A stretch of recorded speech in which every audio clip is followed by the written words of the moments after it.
Does shit work? I gotta check my tweet. We are live. Yeah, we're live. I'm gonna figure out this live stuff. Indiana Hoosiers live 26. Yeah. We're back with another week. Brad, I know you want to talk a little Boston before we jumped into it. You're forcing it. Live No, now, talking who I just want to make sure the tweet I sent out works is what I need to make. Okay, cool. Yeah, now I'm watching myself. I'm not forcing anything. No, Brad hopped on the original call. Yeah. Just like could not be more excited about the band Boston, inspired obviously by my hat, but well, I mean, I've just been jamming to them, but that OG Boston album glad you're wearing the hat, but that OG Boston album's just so gas. I mean, so much, just 6 straight songs for just gold. Nailed it. Iconic. I need that on vinyl. But just watching my Dodgers are in town right now. So obviously I do this live show every Tuesday, but pretty disappointed I can't watch my Dodgers at Wrigley right now. I'm staring at the stadium right now. Checking. Well, yeah, I was gonna say the other thing kind of working against us right now due to the timing. The NBA playoffs are going on, and the Indiana Pacers are halfway through the second quarter of the first round playoff series right now. So we understand what we're working against, but we trudge on anyway. We're here every Tuesday. Brad is sacrificing watching his Dodgers. I know there are Pacer fans out there. I don't know if there are Pacer fans out there sacrificing, but maybe we're a little second screen action. I don't know. Yeah, Tommy Edman already with a 3-run jack in the first, so I don't really need to worry about them. We got Dusty May's gonna, put it down their throat today, basically. And then I suggest, if you're tuning in, Pacers, Hoosiers fans, I recommend the dual screen experience, the little maybe Hoosiers live on the phone, maybe one AirPod, and then rip Tyrese Halliburton. It's only the first, second quarter right now, and then you could really kind of lock in by the fourth quarter, maybe. I don't know. We got a lot to talk about though today. We do have a lot to talk about. Yeah, hopefully we can wrap this up in 2 hours so I can go watch my Lakers on after this. Big old game tonight. So well, then let's get to it, Brad. Yeah, I know I have a bunch of things written down. There was a ton of pressers from last week after the spring game. Obviously, Cignetti spoke. We're going to get to that shortly. Indiana's bringing in transfers left and right. They brought in Stephen Daly and Kellen Wyatt. I keep calling him Watts, dude. I have no idea why. I know. Kellen Wyatt on the defensive line. So we're going to get to them in a second. But we kind of got some surprise headlines from Curt Cignetti today. The CBS Sports released an article basically just talking about the current state of college football and using Cignetti really as the mouthpiece to kind of drive clicks and views towards this. But we did get a couple of interesting quotes out of it. The most interesting being something that I theorized about going back to last summer, and that was the actual price of the top flight rosters in college football. The number that came out from this article was 40 million. 30 to 40 million is what the industry believes. And not to pat myself on the back here, but when Ross Bjork, the Ohio State athletic director, dropped that $20 million number last year at Big Ten Media Day, I wrote an article basically saying, yeah, that's hilarious and not believable. I would add another 10 to 20 million onto that. Lo and behold, 40 million is the number that's coming out now. So what were your initial thoughts when you saw that number? Were you surprised?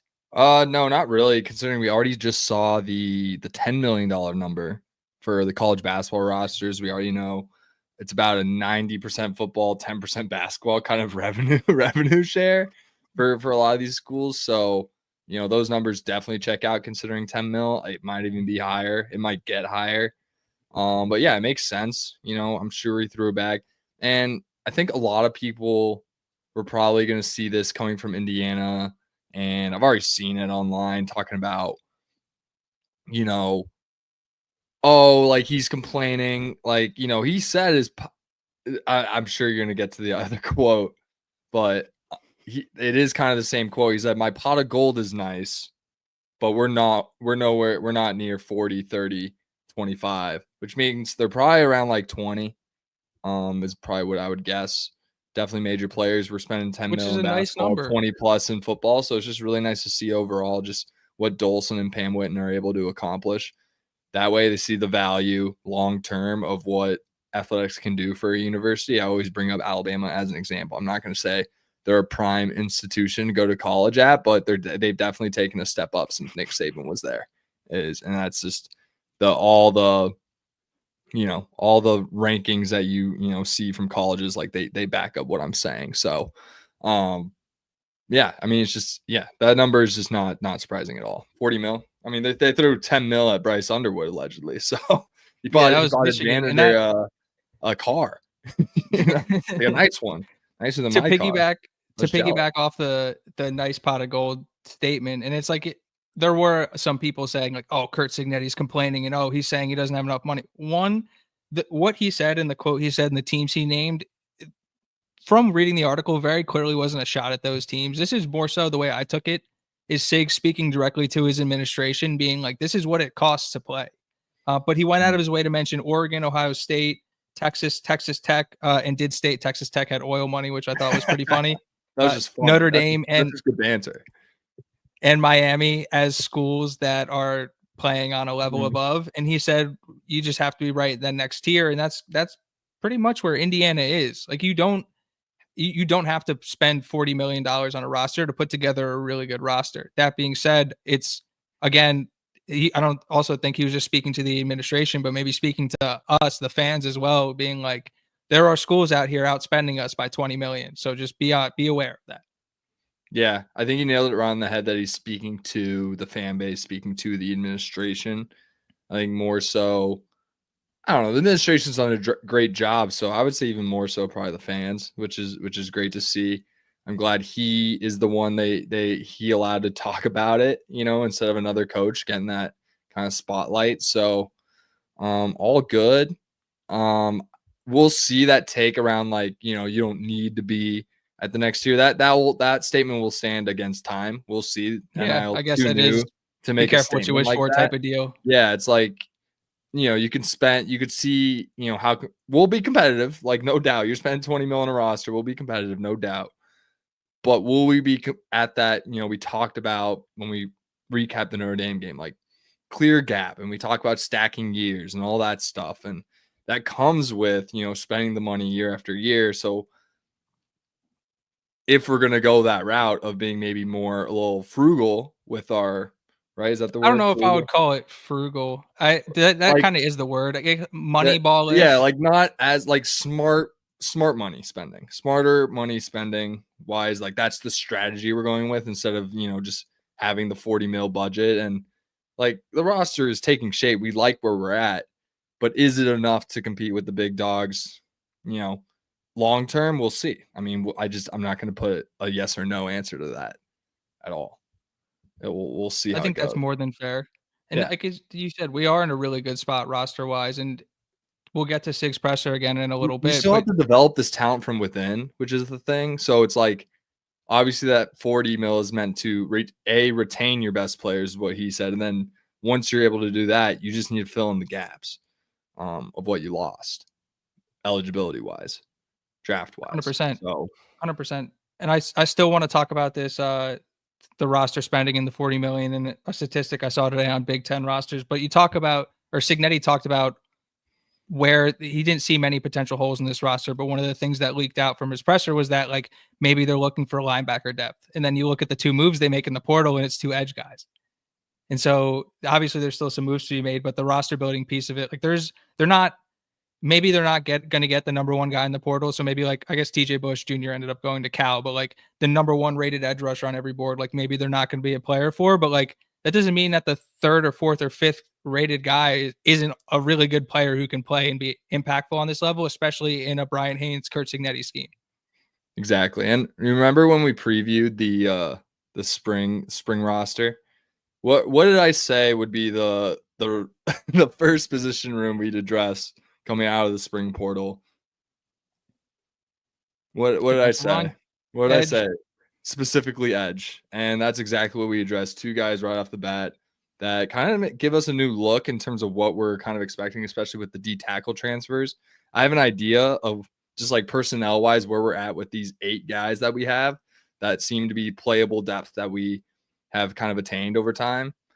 Are we good to go? Are we previewing daily and why now? I was just going to throw, I mean, No, I did want to do that. I wanted to throw out a stat that I saw that the average Big Ten roster in football is $3 million more. Or Big Ten teams are spending on average $3 million more on their rosters than SEC schools. And the total spend for Big Ten came out to like 60 million to 57 million. Now, 3 million, not a huge deal, but when you think about conference supremacy and a lot of the talking that was happening in the transition that we started to see, like this is really the first time on paper I've seen, other than Ohio State obviously winning the national championship, that is an indication that like everything that was being said is true.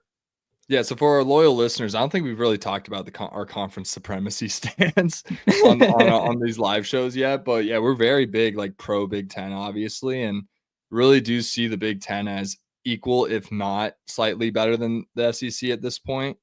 And we see at least there's a narrative where that's obviously not the case. A lot of people feel the other way, and I think a lot of Big Ten fans are a lot more realistic in the fact that where it's probably like closer to equal than most people think. So seeing the total spend, which I don't think was just rosters, I think that's facilities, coaching staff, all that stuff. I don't know.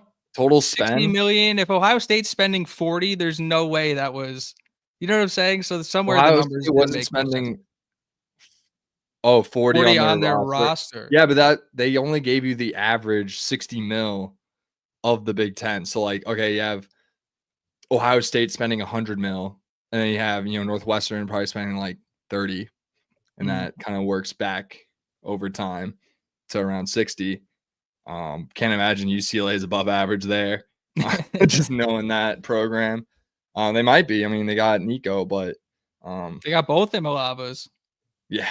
Madden decommitted from them on signing day. The other thing, there's actually the real interesting thing, and I don't want to spend really any time on this, but it'll be. I'm interested to see what happens with them with the Madden Imolava situation, because the Arkansas, I forget what the name of the NIL collective is, but the Arkansas NIL collective wants to enforce that contract and enforce it with a buyout. And I don't know obviously what the terms were, but the AD is behind it. And so this is going to be like one of the first, and it's not going to be the first time, obviously, like Jaden Rashada is like suing Florida over $1 million or whatever. So these things are happening, but this is another like really high profile one where it's like, see what happens. Yeah, we'll see. We're getting some comments about, some Big Ten versus SEC takes in the comments. We can take those now, or what are you thinking? Yeah, rip those now, and then we could talk daily and Wyatt. All right. Peanut.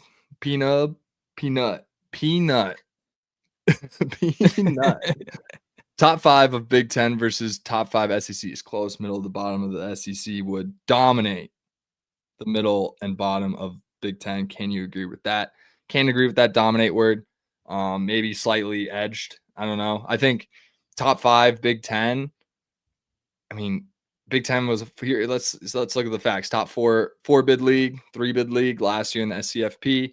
Obviously, I know that next tier, South Carolina, Ole Miss, Bama, but then we literally saw Michigan and Illinois take care of business up there. So I guess that still kind of falls into your top 5. So maybe top 7, Michigan. I think Big Ten clearly showed their strength up there.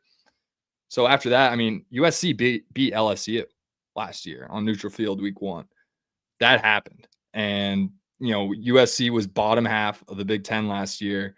LSU was top half of the SEC. And that was the result on a neutral field. If they played again, yeah, maybe LSU beats them. Like, that's how football goes. But that's what happened. You got to go based off the results. And it's very clear that a bottom tier Big Ten team can compete with a top half SEC team. Period. That's what we saw last year. USC ended up losing to Maryland, who was. Did they even make a bowl? USC did Maryland go bowling last year? Off the top of my head, I don't believe so. No, I'm gonna say no. And they were able to take out USC. So I mean, there's tons of parity. I think Jamie Jordan was getting into it, but yeah, I don't know if I can agree with dominate there. I think it's close. I'm not saying it's clear Big Ten supremacy, but I mean, it's damn near equal year over year at this point. From just, obviously I'm going to give the SEC some kudos just based on their dominance over the past 20 years. I think that's going to carry over to my current take. Whereas like the past 2 years, Big Ten has kind of dominated the SEC head to head. So I'd say I call it even.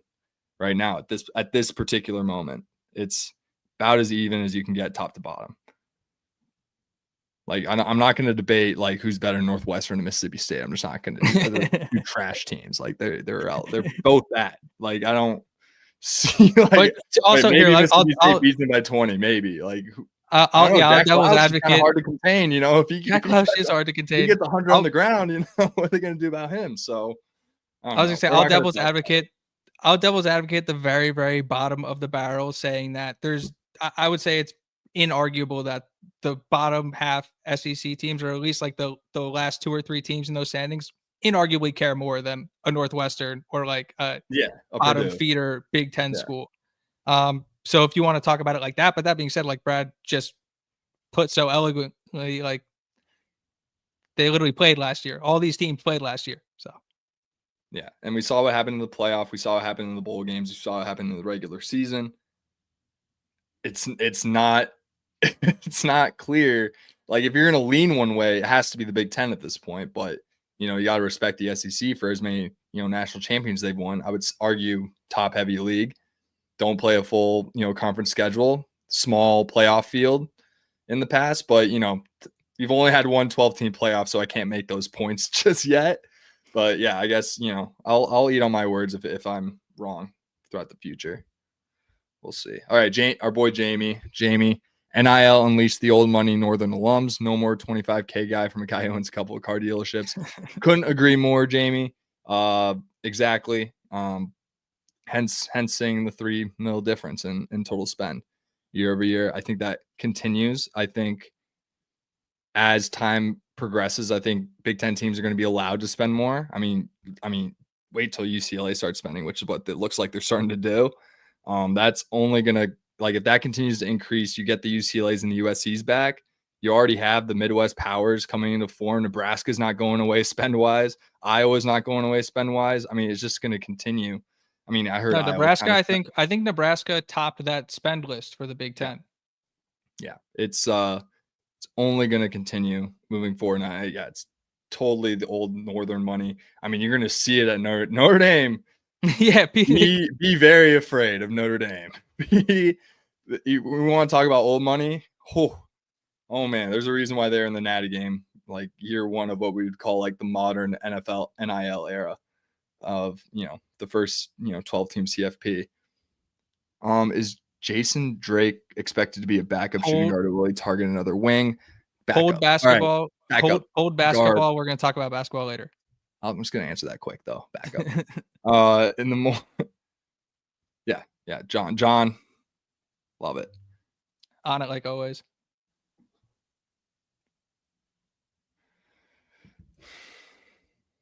Yeah. Bina, I see what you mean. I think it's a perception thing, really. Like, it's not easy going on the road to Iowa, just as it's not easy going on the road against, I don't know, who we want to equate Iowa to, like South Carolina, like year over year wise. Like, it's really like, I think there's a perception thing. Obviously the SEC crowds are insane. I'm not going to say like their fans aren't more rowdy than the Big Ten.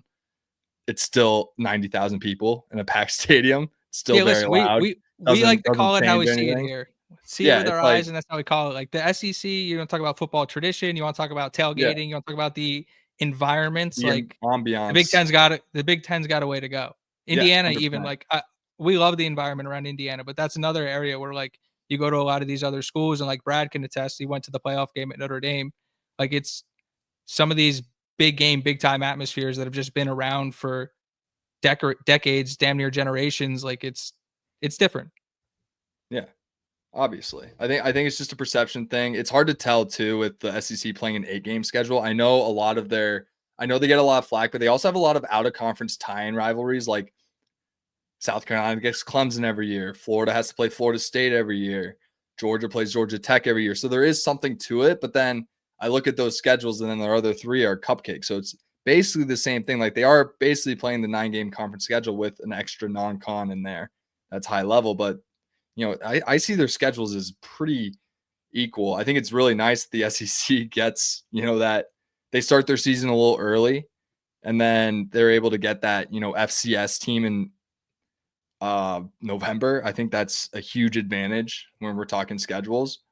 And like I said, perception thing when it comes to these brand names. Obviously, the SEC brand carries a lot more weight, but I think over the coming years, we're going to see the Big Ten really take an upkick. And PK says we need slot receivers. Let's continue. Yeah, we're gonna get to it now. Real quick, I just want to make the point on. I just want to make the point on Georgia. Georgia's non-con this year. If you take out Georgia Tech, and I made this point on the Voice of College Football show with Mark Rogers, Marshall, Austin Peay, Charlotte. Yeah, exactly. Charlotte game is in November, so it's yeah. What are we doing? Do you want to talk about this? You want to talk about the slot? We can talk about the slot right now. I want to talk Daly and Wyatt just because those are the two new additions to the team. But at the same time, like. Obviously, I think they're going to add a slot. There's a couple guys in my own head I'd like them to go after. Like for personal reasons, Trevor Pena, the kid from Syracuse, graduated from my high school. That would be dope. I have no idea how realistic that is, though. Like I haven't seen any smoke there, like nothing. Yeah. I saw UNC, UCLA, USC, something like that. Like the basics, what you'd expect. But like Omar Cooper spent a lot of time in the slot during the spring. Cignetti said that everyone, like after Mekhi Jackson's hamstring injury after practice 4, everyone but Charlie Becker worked in the slot. But Coop started there in the spring game, caught 2 touchdowns from the slot. We saw LeBron Bond have a really good spring game too. I believe it was like 5 for 36 and a touchdown as well. Yeah, they're going to go add somebody. They just haven't really declared who that's going to be yet. It's something to keep an eye on. Yeah, I didn't really know about the Mekhi Jackson, which is probably really bad on me being on the show. But I did not know about the Mekhi Jackson hamstring until just now. Nobody knew. And we definitely do need a slot. I don't know. I do love the idea. Does he have to be the starter? I don't know. Could he be like a complimentary slot? Yeah, 100%. That's more the line I'm thinking because I really am have talked myself into the idea of the 3-headed monster approach. We're just mixing in Surratt, EJ, and Coop throughout because they're complete route tree guys. So you can have them play in any position. They know how to run the correct route. So, and it only increases their draft stuff. They're going to be all for it. They're going to put in the work. And if it works, it works. If it doesn't, they might get the whatever slots they bring more involved. But yeah, definitely going to see some wide receiver action in the portal, 100%. Yep. The Mekhi Jackson injury, I guess, announcement or whatever, that the only place that came out was from Cignetti at his presser after the spring game. And then he also went out of his way to say that they like to, during the season, during games, it's situationally, okay, which wide receiver runs this specific route the best versus this coverage or who's got the matchup. And they do like to rotate guys. And we saw it last year. Guys played pretty much all over the place. Now, Cooper and Surratt, because of the depth they had inside, were primarily outside guys. But again, Sig during his presser said he believes that every wide receiver should be able to play on the right side, on the left side, and in the slot. It's just, are you a complete player or not? And I believe we have a lot of complete players in that room. Again, depth purposes, like Brad said, does this guy have to come in and play starter reps? No, but will they need another body in that room because they do like to go 7-8 deep in that position group? Yeah, they probably will. Yeah. I think they're going to mix and match. I think you're going to see a lot. They love just rotating tons of guys in. So with Jackson having the hamstring, which is a lingering injury, which is why I'm really concerned about that one. Sig did say he expects him back. Well, Morris, yeah, but who's to say, how does it hold up in fall? How does it hold up throughout the season? They're going to need to bring a guy in because obviously Mekhi Jackson would be the solution. It's him being a big yak guy, get him in space in the slot. You can definitely run those routes. Thinking more of a smaller, twitchier guy that can really get open easily would be the most ideal. Again, the portal. I hear Knight, the JMU guy. I don't know if he went anywhere yet, but there's a relationship there. So if Sig feels he's able to compete at this level, then wouldn't be surprised to see him. I agree. Let's talk Stephen Daly and Kellen Wyatt because I think my takeaway from this and the general public's and your takeaway from this seem to be slightly different. So what did you see when they brought both? Well, first Daly, who this kid's going to be a really impact player. We've talked about Buffed Prime a ton on this channel. I'm a huge fan of T-Cal and the way they break down players and the way they go over film. This kid's a Buffed Prime 5-star.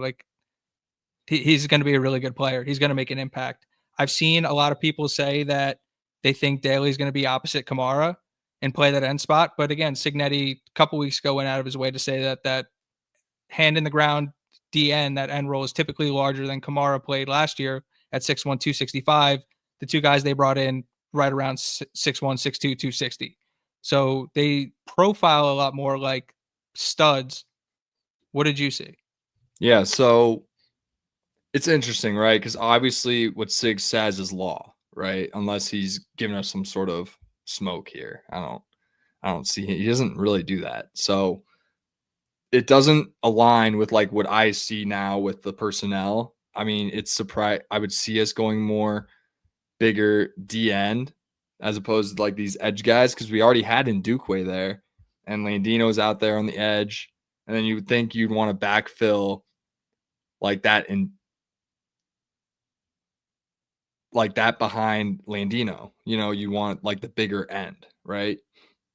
So now how I'm on seeing it paper, at now, least the way like personnel, like I was gonna say if I didn't know that, you know, I would be looking at this like, okay, they have two bigger ends, Kamara and Daly, and they have two twitchier edges, like in Dukeway and Wyatt, that would come off the edge. So that would be the two deep at the D end, right? That's what you would think initially. But then, you know, maybe it's more so like that's what I would like project it just straight up personnel wise without knowing anything about IU football. Just evaluating the talent, right? When it comes to what what Sig's saying about how they're going to approach the position, Kamara being the stud, he has to be bigger. So then it's like Landino, and then behind him's in Dukeway, Daly, Wyatt. So now all of a sudden they have four studs. So maybe it's gonna like they start Landino, Kamara, Wheeler, Tucker, like we all thought all along, and then they may go smaller packages throughout. Make Kamara the big end in pass rush situations. Put in Ndukwe, Wyatt, Daly, whoever you need on the other end, and that's kind of what we might see for a bulk. So it gives them a lot of flexibility for what they want to do because we talk about Landino could go inside out. Jose Wheeler can go inside out. I don't see Tucker or Ratcliffe doing that. They're straight noses, but that type of, talent where they can go inside out, allowing Ndukwe, Kamara, Daly, White to thrive in pass rushing situations, having Landino go inside on pass rushing situations. It gives this, very talented end D line group that we already saw has a lot of talent up the middle, gives them a bigger boost around the edge overall. So we like to see that kind of get paired to what they already have going on in the middle with Tucker and Ratcliffe and Wheeler. Maybe Landino goes back inside and it's in Dukeway, Kamara, Daly, Wyatt, and maybe Kamara goes back to regular. Maybe he goes away from stud going into fall. Just seeing what the personnel's at. Like maybe, things kind of change, things evolve. That's just life. Whether that's a football program or a corporate job, like things have to evolve and you have to move on the fly. And if you're able to get talented guys like Wyatt and Daly, hell, maybe we put Kamara back at the big DN spot like he was last year, where he still led the country in pressures. Like maybe we keep him there. It wouldn't be the worst idea of all time. Like that's the kind of nice thing of bringing back an All-American like Mikhail Kamara, is it gives you all those options on what you can do. Maybe we even go crazier and go Kamara, Landino in the middle on a straight up third and long, like put Kamara and Landino in the middle and just have Daly and Wyatt go after the quarterback around the edge. Like that could be exciting stuff. We're in Dukeway, and yeah, you can get really kind of crazy with it with what they got going on. Yeah, they're insanely deep, and there are, I would argue, a lot of worse positions where you can have quote unquote too many guys, like especially in a position where you want 100% effort, especially in a Bryant Haynes defense where, much like wide receivers, you hope that you're keeping your pass rushers fresh and you're rotating guys in and out. You need, yes, obviously Mikhail Kamara is going to play a lot, get the bulk of the plays, be on the field all the time. But for those moments where he needs a breather and like the way they can move guys across this defensive line, like you said, inside out guys, pick matchups, like they legitimately go 8 deep. Yeah. And like we were talking about Ndukwe as a breakout player. And if the roster, like if they keep adding to the defensive line the way they do, then he might end up as the fourth edge. Like right now he is the fourth edge. All of a sudden they're back to 8 playable guys, especially if you consider Landino going inside. Like permanently. Like it'd be like Wheeler, Tucker, Ratcliffe, Landino inside, and then the other four, which I keep saying over and over again, on the outside. And it just gives them, yeah, it's very exciting. And Dukeway's clearly, obviously, the biggest question mark. Haven't really seen him in that situation, but we've been high on him since our first episode of Six Inside. So, I mean, we're just going to keep our chips into that basket, stick to our guns here and say, hey, he's going to be a big contributor in his second year in the program. I agree. And then you have Collins, just he's around, Turvey. Worst comes to worst, you got to throw in a little Andrew Turvey action, 18. See the walk-on flying around. I mean, Monette, with Harrison leaving, you got to think Hall and Garcia are really good. The true freshman noses that they brought in. God is just, yeah. Well, I saw Garcia's name pop up a couple times on Twitter from people who were at the spring game in person, and we'll get to spring game takeaways in a little bit, but that was definitely one of them, is seeing it, like, because obviously anytime you have freshmen, even like redshirt freshmen, it's like you want to see flashes, you want to hear good things, but you don't exactly need to put the weight of the world on their shoulders. Like, you want to give them time to develop and work into it and become college students and all that stuff. And so to see like Garcia obviously wasn't the only one of the freshmen whose names were popping up that night. It's like really, really exciting, especially at that position. Closing thoughts on Daly and Wyatt before we move on to the other addition to the Indiana team that won't show up until 2026. No, I'm going to respond to PK. Maryland linebacker might rotate as a linebacker as well as edge. Maybe. I don't know. I don't know. We got Jones, Hardy. No, I'm going to say not the way they operate. Say no. Really. Yeah, just because if you look at Indiana, that like 6 foot, 6'1", 6'2", 260 is like exactly what they want for their stud spot. If you look at their linebackers, like Aiden Fisher's what, 220, 230 maybe. Yeah. Like very light. Really Ro Hardy again, 220. Like Isaiah Bones Jones is the thumper in the room, and he's like 230.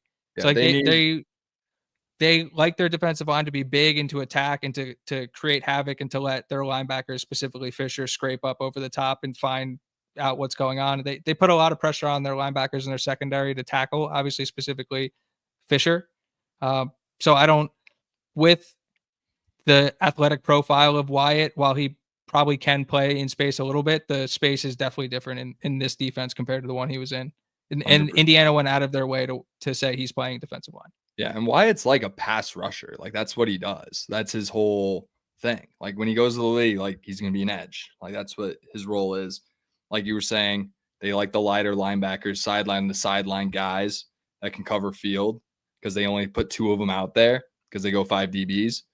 So it's a very specific mold that Wyatt doesn't fit. And I'm going to follow it up. Only 3 linebackers with experience from PK. I'll counter. I think that's actually very, very solid going into a year. I like the depth. I Jones, Hardy, Fisher, I know they're going to show up. That we rotated 3 last year. We have 3. Worst comes to worst, we still got Turner, Utzinger, and Quentin Clark back there. Whoever's the best out of those 3, they're competing for that 4th spot right now. I will say, and Ryan, I think we're going to be good. I agree. All right. But linebacker is one of the specific spots that Cignetti and his presser did single out as where they need to develop more depth. So I do believe that actually we will see some sort of addition to that room. I don't think it's going to be on the starter level. I think they obviously Aiden Fisher, captain of the team. Like, he's obviously starting. Ro Hardy, Cignetti said, again, to talk about his presser, was back half of last year was the starter in 3 linebacker packages. He's been the starter all spring. And then Bones Jones is kind of that change of pace, 3rd linebacker if they need to get a 3rd guy on the field in certain packages. But we typically, like Brad said, we saw them pretty much go with Jalen Walker and Aiden Fisher exclusively at most times last year. But the room is like, and if especially, and we don't know, but it depends on like how they see the development of guys like Quentin Clark, and then even like freshmen, like, because we know they'll rely on freshmen if they're ready, but if they're not ready, then I could see them going after a depth guy. Yeah, and Caden Turner's just around, redshirt junior. I don't know how good he is or anything like that. I haven't heard too much about him. He's around. He still hasn't hit the portal. Obviously, great TikTok page. Obviously, he thinks he's in a position to play. Great TikTok page. as obviously, we talk about injuries happen. And I think when you think long-term for the program, like what would you rather have? Like that 1-year senior rental that, oh, you're lucky you have him, or are you going to give the shot to the redshirt freshman, give him some burn, see what he can do? I'd rather give it to the freshman, just long-term, give guys experience so we can go in with more than 3 linebackers with experience, quote unquote, and, continue stacking years, stacking days. Yeah, John said Turner started the spring game. There we go. There we go. Caden Turner's the 4. Like it's he might have, maybe that comment by Sig was a way of pressing Caden Turner like, hey, stop making TikToks. No, keep making TikToks. Good content. Caden Turner, if you're listening, he's like the only guy making Indiana like good content and like showing I think he's doing good stuff out there. He's doing good stuff. Yeah, and Walker got hurt a couple times, and we had Bones Jones and we had Hardy. And Hardy was a true freshman last year. Who's to say one of these true freshmen doesn't become real Hardy? Who's to say? But I'm not going to put any pressure on any of those kids. They're going to figure it out. I won't put self-imposed limitations on them, and we won't.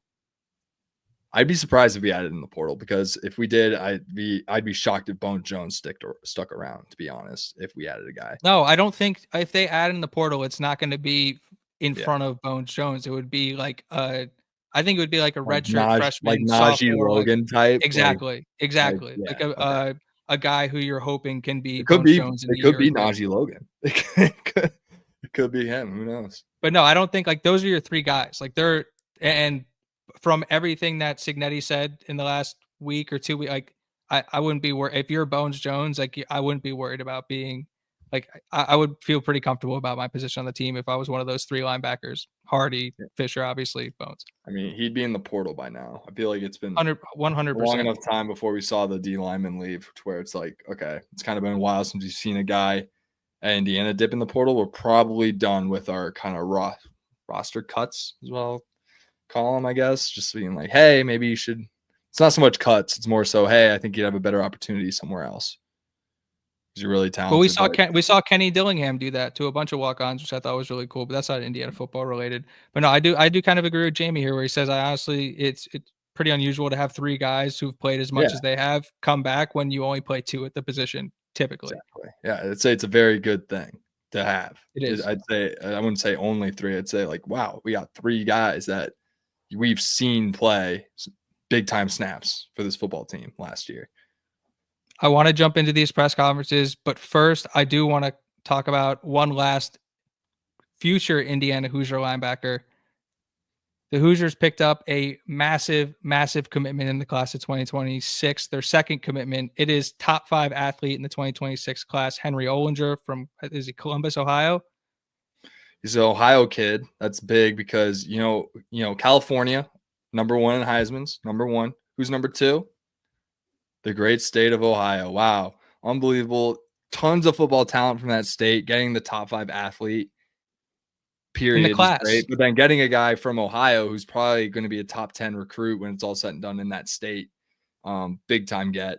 Going to play linebacker with some – he's a slot wide receiver linebacker right now in high school. He's a running back.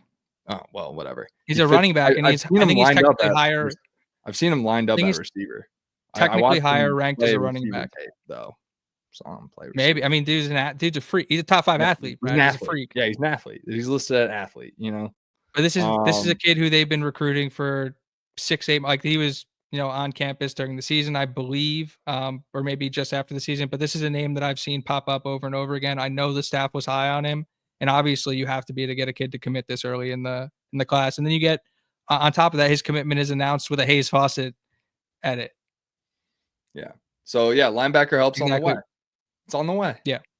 Yeah. It's not coming till next year, but in their official visit photo, I think I tweeted it out. Like we're gonna look back on that photo, I think, and Olinger's gonna be 2-time all conference linebacker coming off a natty, and we're just gonna look so nostalgically over that initial photo because I think he's part of that next generation. Obviously, we talked about this first 2 classes and obviously the building blocks of what we're trying to, stack years, get to that pinnacle of the sport, right? This is kind of where it's like, okay, this group, the guys we're going to start bringing in, like this would be like the guys that would play in theory on that team, like 4 years. I'm not calling out a natty within 4 years, guys, but let's be realistic. No, when you like if we're trying yeah, to build, like, when we're competing at that pinnacle, like if we're trying to stay like on schedule, gotta expect, the natty will probably come year 6. Like realistic, like Penn State still hasn't gotten there. They've had Franklin for years, and it's taken them a while. So it's just like keeping those expectations. We'll be competitive, but Olinger could be part of a special group that gets us to the pinnacle, and he's just a very highly rated recruit, and hopefully is a building block on this class that could be the best in IU's history. Is what I would kind of expectations for this 2026 class. At this point, could 100%. I be think could it's be the more like, greatest dude, IU football class this of all isn't time. this isn't hyperbolic. Like he might end. He could. I think he actually is right now like a top 10 recruit in Indiana history. I don't know how high up he goes, but like his 24/7 composites 89. Like he's very I believe he's comparable to like the level of prospect that Baldwin was last year. I could be wrong. There was no Ohio State on his offer list, but there was Miami. But no, you're absolutely right. Like this is when we're on him very early. Yeah, very very early. But when you talk about developing your classes and what that next step looks like I think it's more than fair to expect that the class of 2026 almost should be the best class in Indiana history. Like they just came off the best year in school history. Like you should be able to attract more talented players. And obviously, like stars don't matter. And you're looking at a guy like Roe Hardy, who we're going to keep talking about, who just continues to produce and play awesome football as a 0-star kid. But while the sites aren't 100% accurate, like when everybody has a kid rated as a 4-star, like it's the kid's pretty good at football. And so you like to see Baldwin higher. Cool. Thank you, PK. Yeah, I mean, this kid's extremely talented, super athletic. And it's like when Brian Haynes looks at you and is like, I want you to play linebacker in this defense, like you look at what that means on the field. And it's like, yeah, this kid's uber talented. The only site that doesn't really have him high is 24/7, which is the site I use. He's a composite 4-star, 3-star on 24/7. So I think he's an under the radar guy that will probably pick up some steam as his senior season, which he is yet to play, rolls on. And yeah, we talk about the talent evaluation from SIG, period, and then next line and his staff, which they're all, Signetti, what do you call it? Coaching tree guys, coaching tree descendants, whatever. Yeah, they know his recruiting philosophy. I think it's important to know every time we talk about recruiting. Signetti was the recruiting coordinator when, through Nick Saban's first 3 years at Alabama, built the foundation of that university to where it is today. Let's not forget who was obviously personally a lot more under the table resources, but very, was able to get the right guy. Let's not forget who was personally thanked in Julio Jones's retirement video the other week. It was Curt Signetti by name. The dude don't miss very often.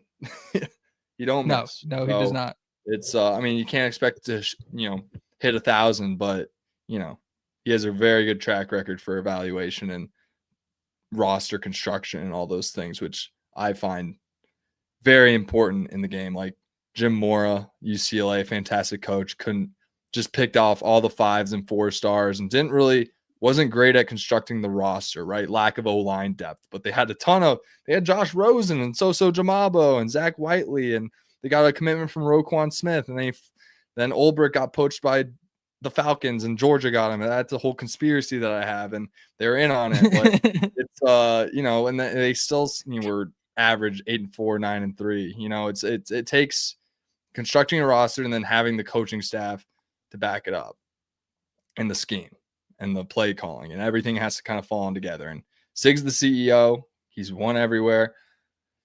Google me. We're just going backwards. Let's keep going. All right, I want to keep. Well, if you want to take a break on Signetti, we could talk about spring game takeaways. If you just want to keep rolling, I'll jump right into his presser. Hey, you're driving the bus. All right. I'm driving the bus. Let's keep talking about Signetti. Obviously, the spring's over. We got no Fisher, no Surratt for the spring game. Sig gave reasons as they may have tweaked their knees in practice, nothing to be alarmed about. Obviously, just held them out for precautionary reasons. That's also obviously where we got the Mekhi Jackson hamstring news after practice 4. significant, again, in the fact that this happened a while ago and nobody said anything. The other note I have here, or I didn't write it down, but just mentally, Amarion Knighton was on crutches during the spring game, and I don't believe anybody followed up on that at all. So I don't know if that was like a precautionary thing or what's going on there. But if anybody's seen anything or heard anything, like I haven't, on Knighton on crutches, and it wasn't asked about. Something that was odd. They asked, or they kind of talked about roster construction and how he feels about the roster. He said we don't really have any holes. But he's obviously not going to say what they're looking for. And then a few seconds later, that went on to talk about how he feels like they need more linebacker depth. But like we just talked about, they went and added 2 edge guys in the portal. So obviously they were feeling like they needed more on the defensive line. That puts them at 80 scholarships now? Jamie, how many scholarships are they at? But he said they're not deficient in any area either. So he really likes the spot, but the bulk of the roster is in it as a whole. They asked him about today versus last year. They said a lot of the pieces that they need are already in the room. So it's really just about playing up to potential. Talked about Fernando Mendoza. Said he was really good last week, and not including the spring game because he hadn't had the chance to go through the film yet. But talked about in the most recent scrimmage before the spring game, talked about him taking a step.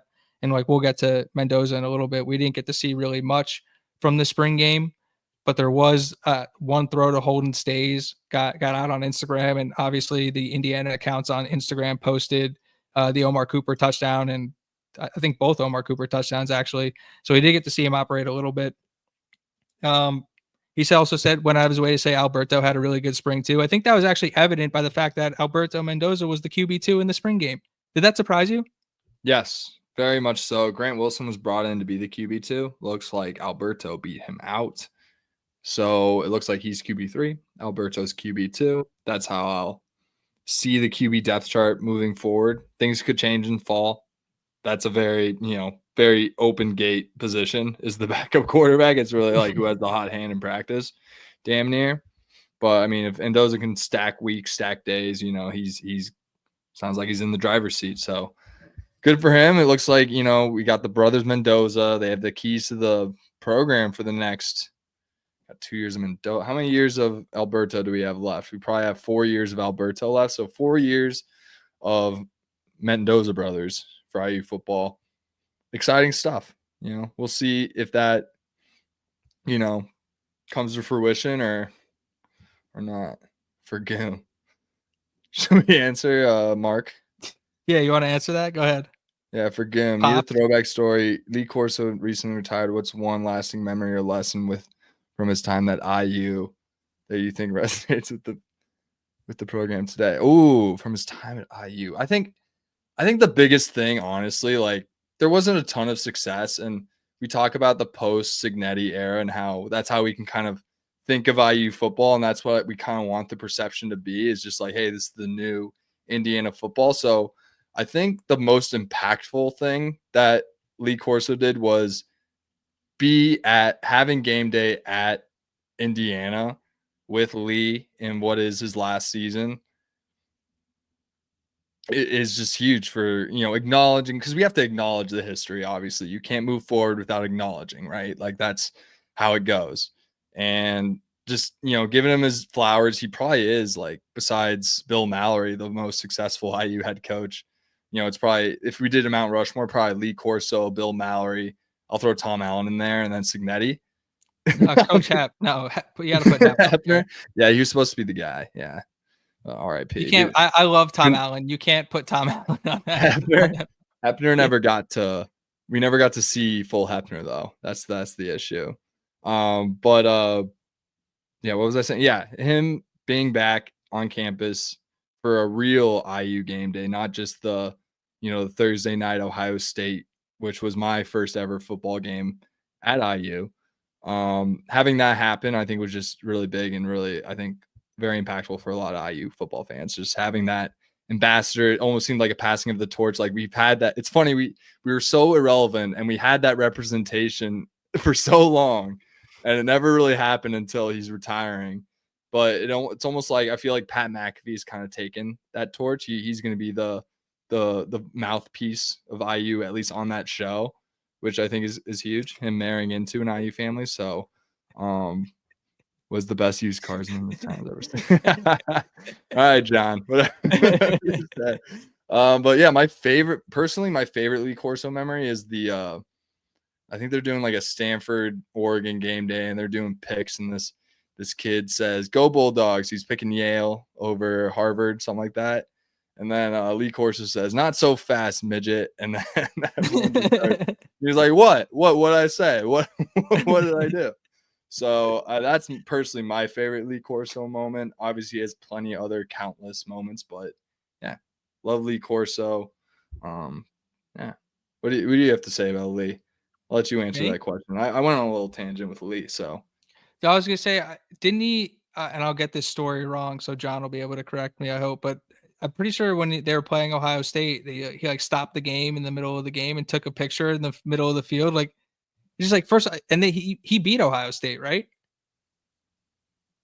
I think they were up. No, that game they were up 7-0 in like the first quarter. He took a picture in front of the scoreboard in front of the entire team, and I don't think they scored another point. I think they lost like 40-7 or something. No, but you're right. The fact that they were able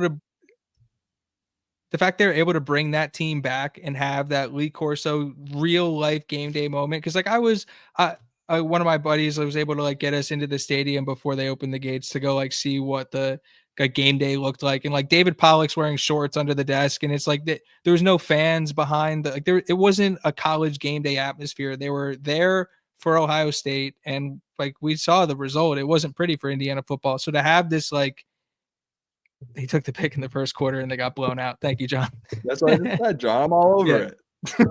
So to actually have like a real, like, because you're right, like the college game day is like the flagship show for college football, and to have Lee Corso, who's like the segment of him putting on the headgear, is just like iconic, and you have that representation that you can't access at all for years until the guy's literally not going to be there anymore. So to have that one moment, that's a special moment. Like I go back and I find the McAfee like WWE style promo he cut where the fans are going the great state of, and the entire crowd is going Indiana. Like it was, so that was really special. So to get that connection moment, like you said, to the past, very cool. But yeah, I'm the other than that, there aren't really many Lee Corso Indiana moments for me to remember.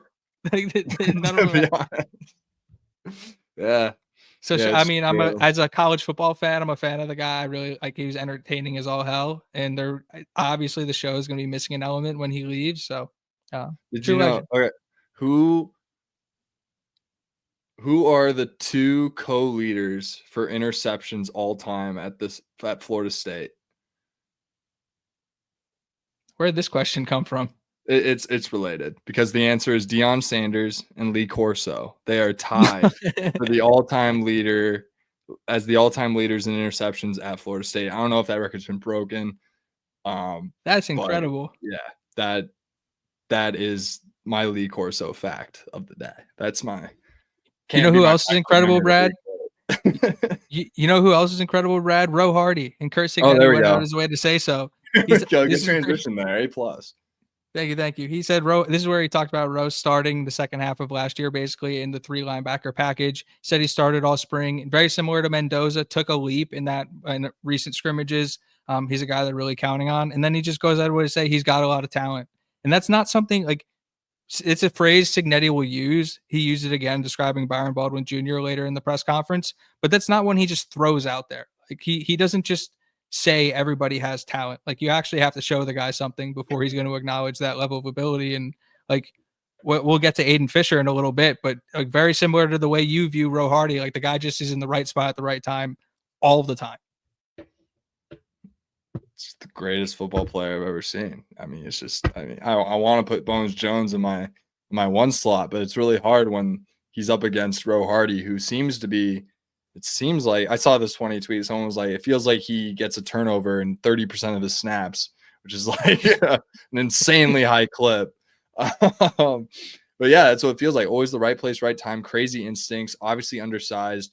We love him. We're going to get 3 more years of him. Yeah, these are the types of guys that, you build programs off of. You get 4 years of Roe Hardy, kind of, instilling the program in that linebacker room at least.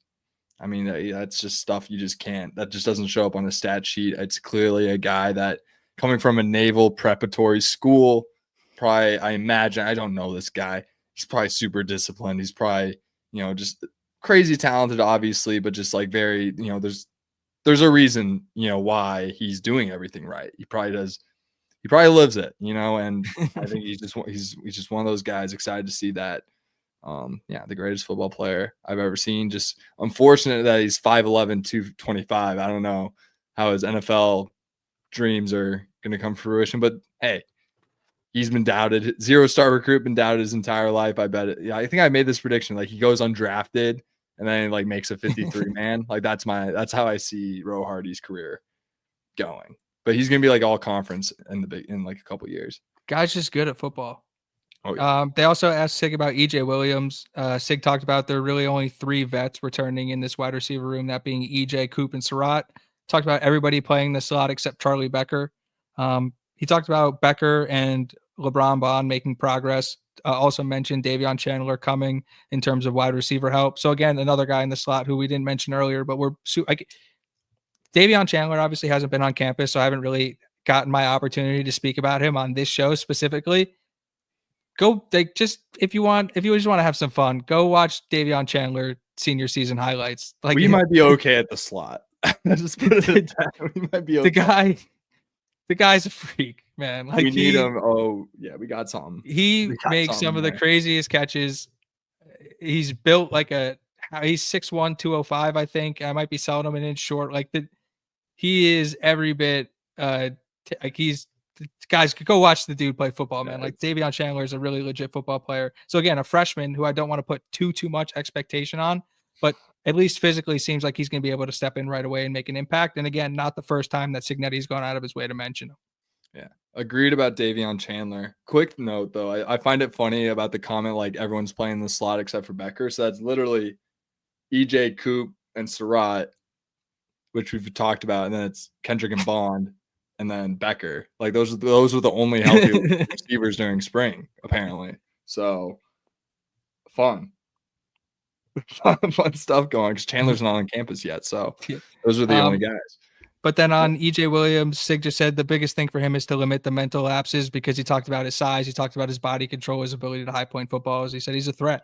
The guy is just a threat. And if they have a healthy EJ Williams this year, like you look at the one thing they were kind of missing in the wide receiver room I guess it was kind of twofold because they had speed, but they didn't really have like that game breaking, like put a defender on his heels type of like, I'm afraid this guy's going to run by me. But they also didn't have that like 6'2" throw, like almost what they wanted Donovan McCulley to be before he just didn't have any interest in being a part of the program. But like they were missing specifically EJ Williams. Like this, they were missing a freaky jump ball athlete, possession style receiver. Like the dude has a ton of ability, a ton of talent. His biggest battle is going to be staying healthy. And if he stays healthy, like I think Jamie said this last week on the show, but his last 5 or 6 Big Ten games, just 5 catches, 60 yards, like highly productive, tons of talent, played a ton of football. The guys in the room love him. Like he's going to be a huge, huge piece this year. They're going to really need him. Yeah. EJ Williams is like everything everyone thinks Donovan McCulley is, but like, I don't want to. Like. I'm not trying to bash on him. That's not my. That wasn't. I think him moving a receiver was the worst thing that ever happened to him. I talked to Jamie Jordan about this off show, but dude should have stayed at quarterback. 6'5", can run, can throw. Like, what are you doing moving him to receiver? I always thought that was a crazy move when I saw that happen. Anyways, like super sad that happened to McCulley. Anyways, moving on. EJ Williams is like the concept that everyone thought McCulley was going to be. That's what EJ Williams is. The reason why he's not been on the field is those mental lapses that you were talking about. It's not something that's going to get you on the field in a Cignetti program. So hopefully in year 2, you can figure it out. Really fighting for this kid. I hope he really pans out because like it looks like we really need him to. It seems like he's the kind of one of like 3 key players to where it's like we need him to really, like, of the question marks, obviously, need him to really come into his own and fill in a role. Absolutely. They asked Sig specifically about a lot of the young guys, the freshmen. He said all the freshmen have a long way to go.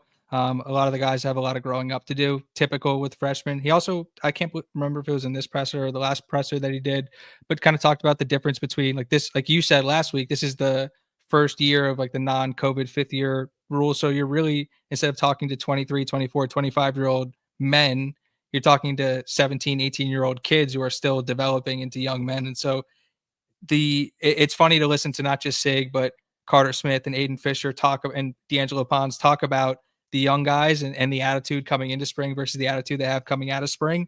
But specifically, he shouted out Bonds gives a good effort day in, day out. He had a really good spring. And he said Byron Baldwin flies around. He's got lots of talent and good ball skills. Again, that lots of talent phrase, doesn't throw it around a lot, puts it on guys that earn it. Like Baldwin, it's going to be a guy to watch this year for sure. Yeah, tell me something I don't know. You know, we know about Bond and we know about Baldwin. And then he said, obviously, all the freshmen who come in to spring, they're still kind of learning and developing and getting into the groove of things. When those guys come back in the fall, you see a big jump with those guys. So, like I read off the list of 30 plus guys, freshmen and redshirt freshmen that are on campus this spring. Hugely impactful for both their development and Indiana's development as a team.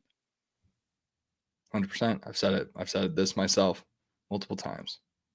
On the linebackers, I know we beat it to death, but I'll just say it because you said it. Fish, Jones, Hardy are obviously and Fish and Hardy are the two ones. Jones right there when you're doing third linebacker packages, but he did acknowledge they need more depth at linebacker.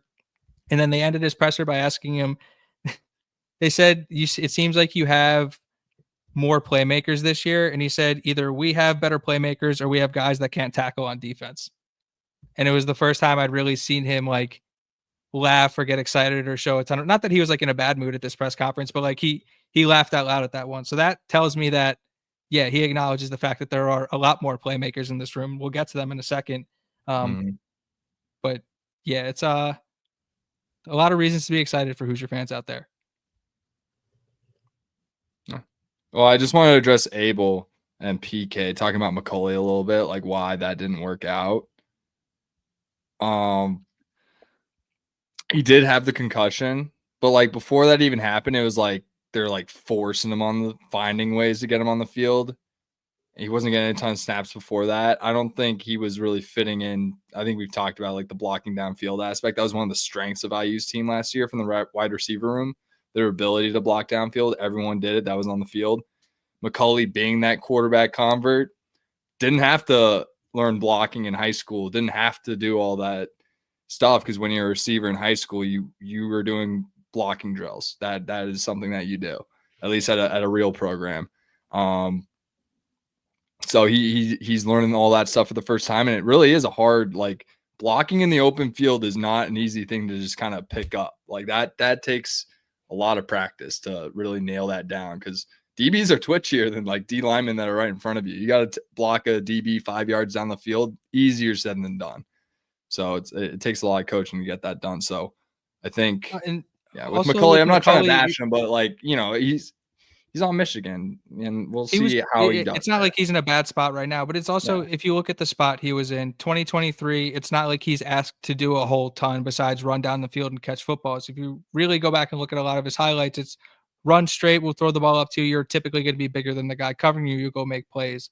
When Cignetti and staff came in and they bring in 8 really polished wide receivers that are all good route runners, gritty, work hard, block, are picking up the system, and you have a guy like Donovan McCulley who has the raw tools, but technically needs a lot of work and refinement. There was no way for him to get on the field last year. EJ Williams, while healthy, had a tough time getting on the field last year because of the depth they had in that room. And EJ is in terms of a polished receiver, is a much more polished receiver than McCulley, much less to learn, much less to figure out. And so with the way the team was set up last year, they really didn't have, I don't want to say they didn't have time for developing that style of wide receiver, but that development didn't need to happen on the field for Indiana because of the guys they had in front of them. And so if you're McCulley and you're like, I'm not even playing here, like I get it from both sides. I don't love it because if you look at the position EJ Williams is in this year, like he's going to be relied on heavily. There's no doubt somebody like Donovan McCulley would have been in a much better situation this year, given the depth in that room and the fact that he would have had a year to learn under Shanahan and Cignetti. But it is what it is. Like at the end of the day, he made a decision he felt was best for him, and we move on. Let's not forget how McCulley kind of left Indiana. I would say he didn't necessarily leave with grace. He had a lot of social media activity. So I'll leave it at that. I'll leave it at that. And I'm not, if you're going to play that game, I'll play too. I'm not, no, I don't. If you want to take shots no games, at IU after losing game. to Ohio State, if you want to take shots at IU for losing to Ohio State, go ahead. I'm here to play. I'm here to play, Donovan. That's all I'm going to say. Appreciate when do we play Michigan this year? I don't think we got them this year. Damn. Oh. Yeah, he's scared. He's scared. He saw the schedule. He's like, okay, I don't have to play D'Angelo Pons and them boys over there because they would sauce me up like they did in practice. Clamped. Pat Coogan was next to the presser. I guess the first presser after the spring game.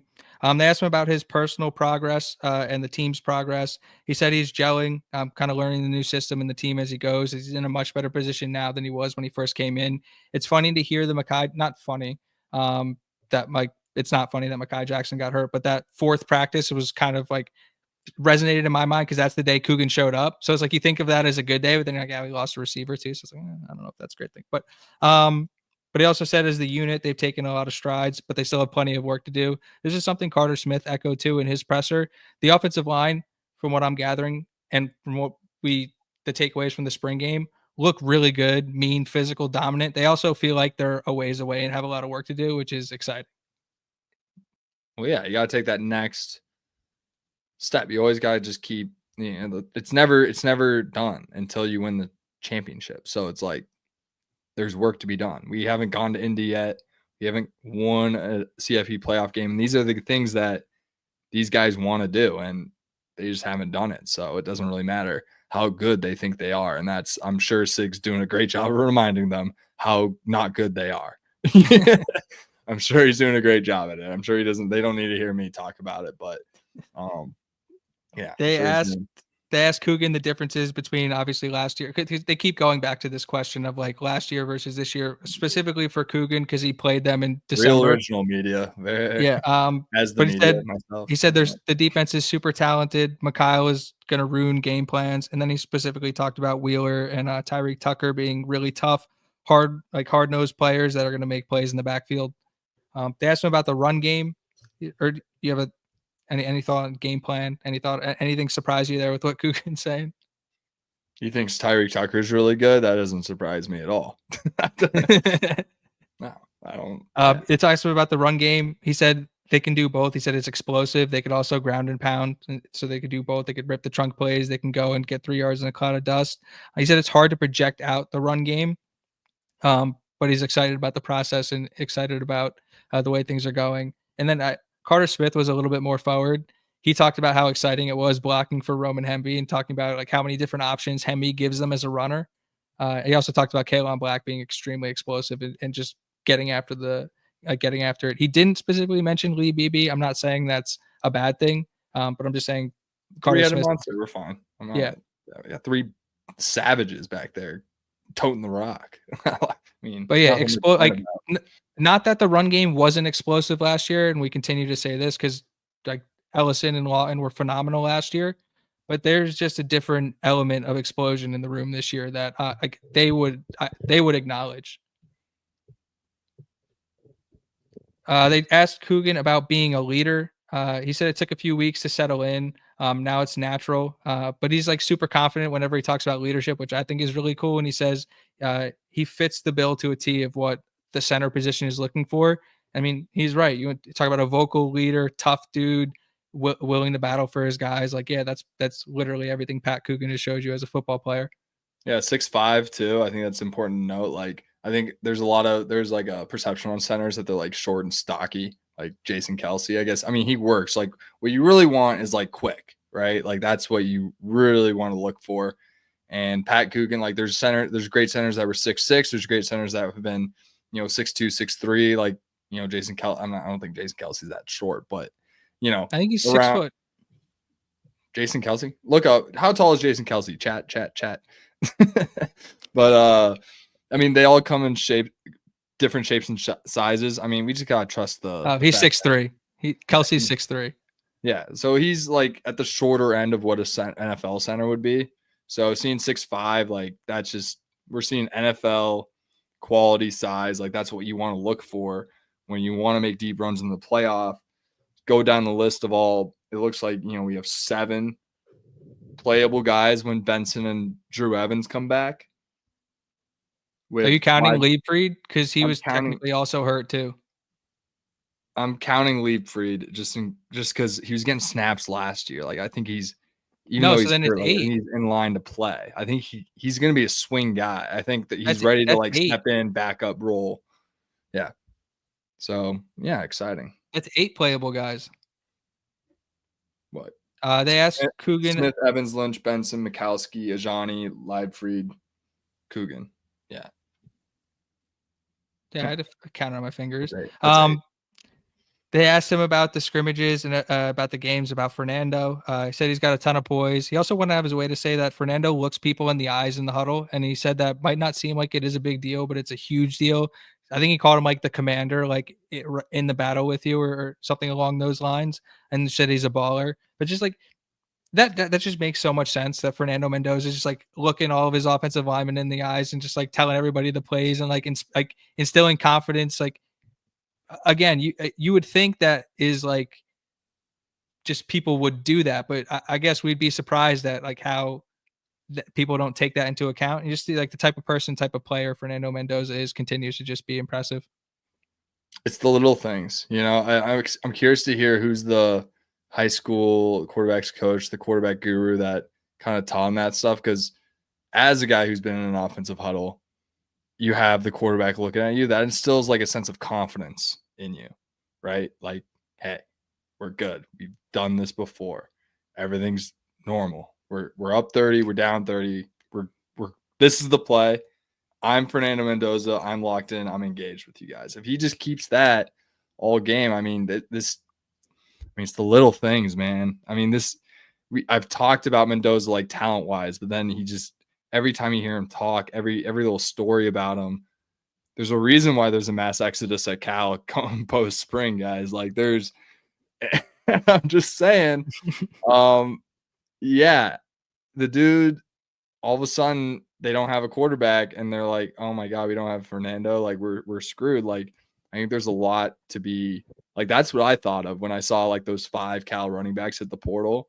Like, at first I was like, oh, who the hell is this Cal running backs coach? And then I was kind of thinking like, they lost like some receivers, some tight ends. Like they're just not bought into this offense that's going to be put out by Cal this next year. And man, I haven't seen a guy leave that kind of like absolute bloodbath at the rest of the roster. Yeah. Like I've never, obviously the portal changes things, but you just don't see that a ton. And clearly it would take a very high impact guy to cause something like that. And I've made my Andrew Luck comparisons physically to him. He's a smart kid. You see those little details he has. He's an absolute junkie. We know that. Like, just the ridiculous amount of green flags this kid has. Obviously, we're going to wait for it on the field, and I can't wait for August. But, this is a guy that can really accelerate the schedule that I keep alluding to, like the natty schedule. We talk 6 years. Like, he can shorten that. Full blown agree. The last thing they asked Coogan was the identity of the line. He said that's not going to be answered until week 1, which is a good thing. But then he went to give them an identity, which I thought was funny. Said, we'll give everything they've got. They're tough, physical dudes. That's what you want from your offensive line. Tough, physical dudes. Period. Ajani starting is what it looks like. Benson, yeah, that was awesome. I was going to wait and I was going to hold off. I had spring game takeaways, a lot of spring game takeaways. That was definitely one of them. We could talk Ajani real quick if you want to, or if you want to hold it, we can hold it. We can hold it. All right, let's talk D'Angelo Pons. Yeah. D'Angelo Pons, All-American, best corner in the Big Ten. He was at the podium, talked about he was asked him if the portal additions motivated Sharp. And he said he definitely motivated him, came a long way in the spring. And he's made a ton of progress. I think that was one of the, I don't want to say it was a surprise because Jamie was telling us last week that he felt like he was the starter and that like he felt pretty good about it. But like going into the spring, you bring in Gandy, you bring in Knighton. Obviously, Knighton's on crutches again. Like we don't know why, but you seem like when you go to the portal to bring in guys like that, you think they're coming in to be the starter. And then you look at Jamari Sharp, who's the incumbent on the roster, and he had a really good spring. He earned that starting spot. I thought that was really cool. And obviously, Pond's giving him some flowers here. Yeah, obviously, as one of the few returning corners, like you'd think he'd like to start spring, he's going to get those first team nods, but then to hold strong on that spot. Obviously, it seems like Knighton was hurt, but he was able to hold strong to that position over Gandy at least throughout all spring. And yeah, this is a Jamari Sharp guy that played as a freshman under Tom Allen right away. And, that's hard to do at the Big Ten level, play as a freshman, period. So you have a guy like that who's now a senior with the track speed that, Jamie's mentioned before. I mean, it's like I've said, these 4 receivers, we're going to go dime a lot with Knighton. I think there's going to be a time where we're going to see Sharp, Pons, Knighton, and Gandy all on the field together. Like if we play like Ohio State in the Big Ten championship game, like that's might be what we have to do, to guard those guys. So to have that option, that flexibility, that many different DBs, I wonder if that's how they pitch it. I wonder if that's how they pitch it to these guys. Like, yeah, you might be a backup, but once we play Ohio State, like we're gonna need you.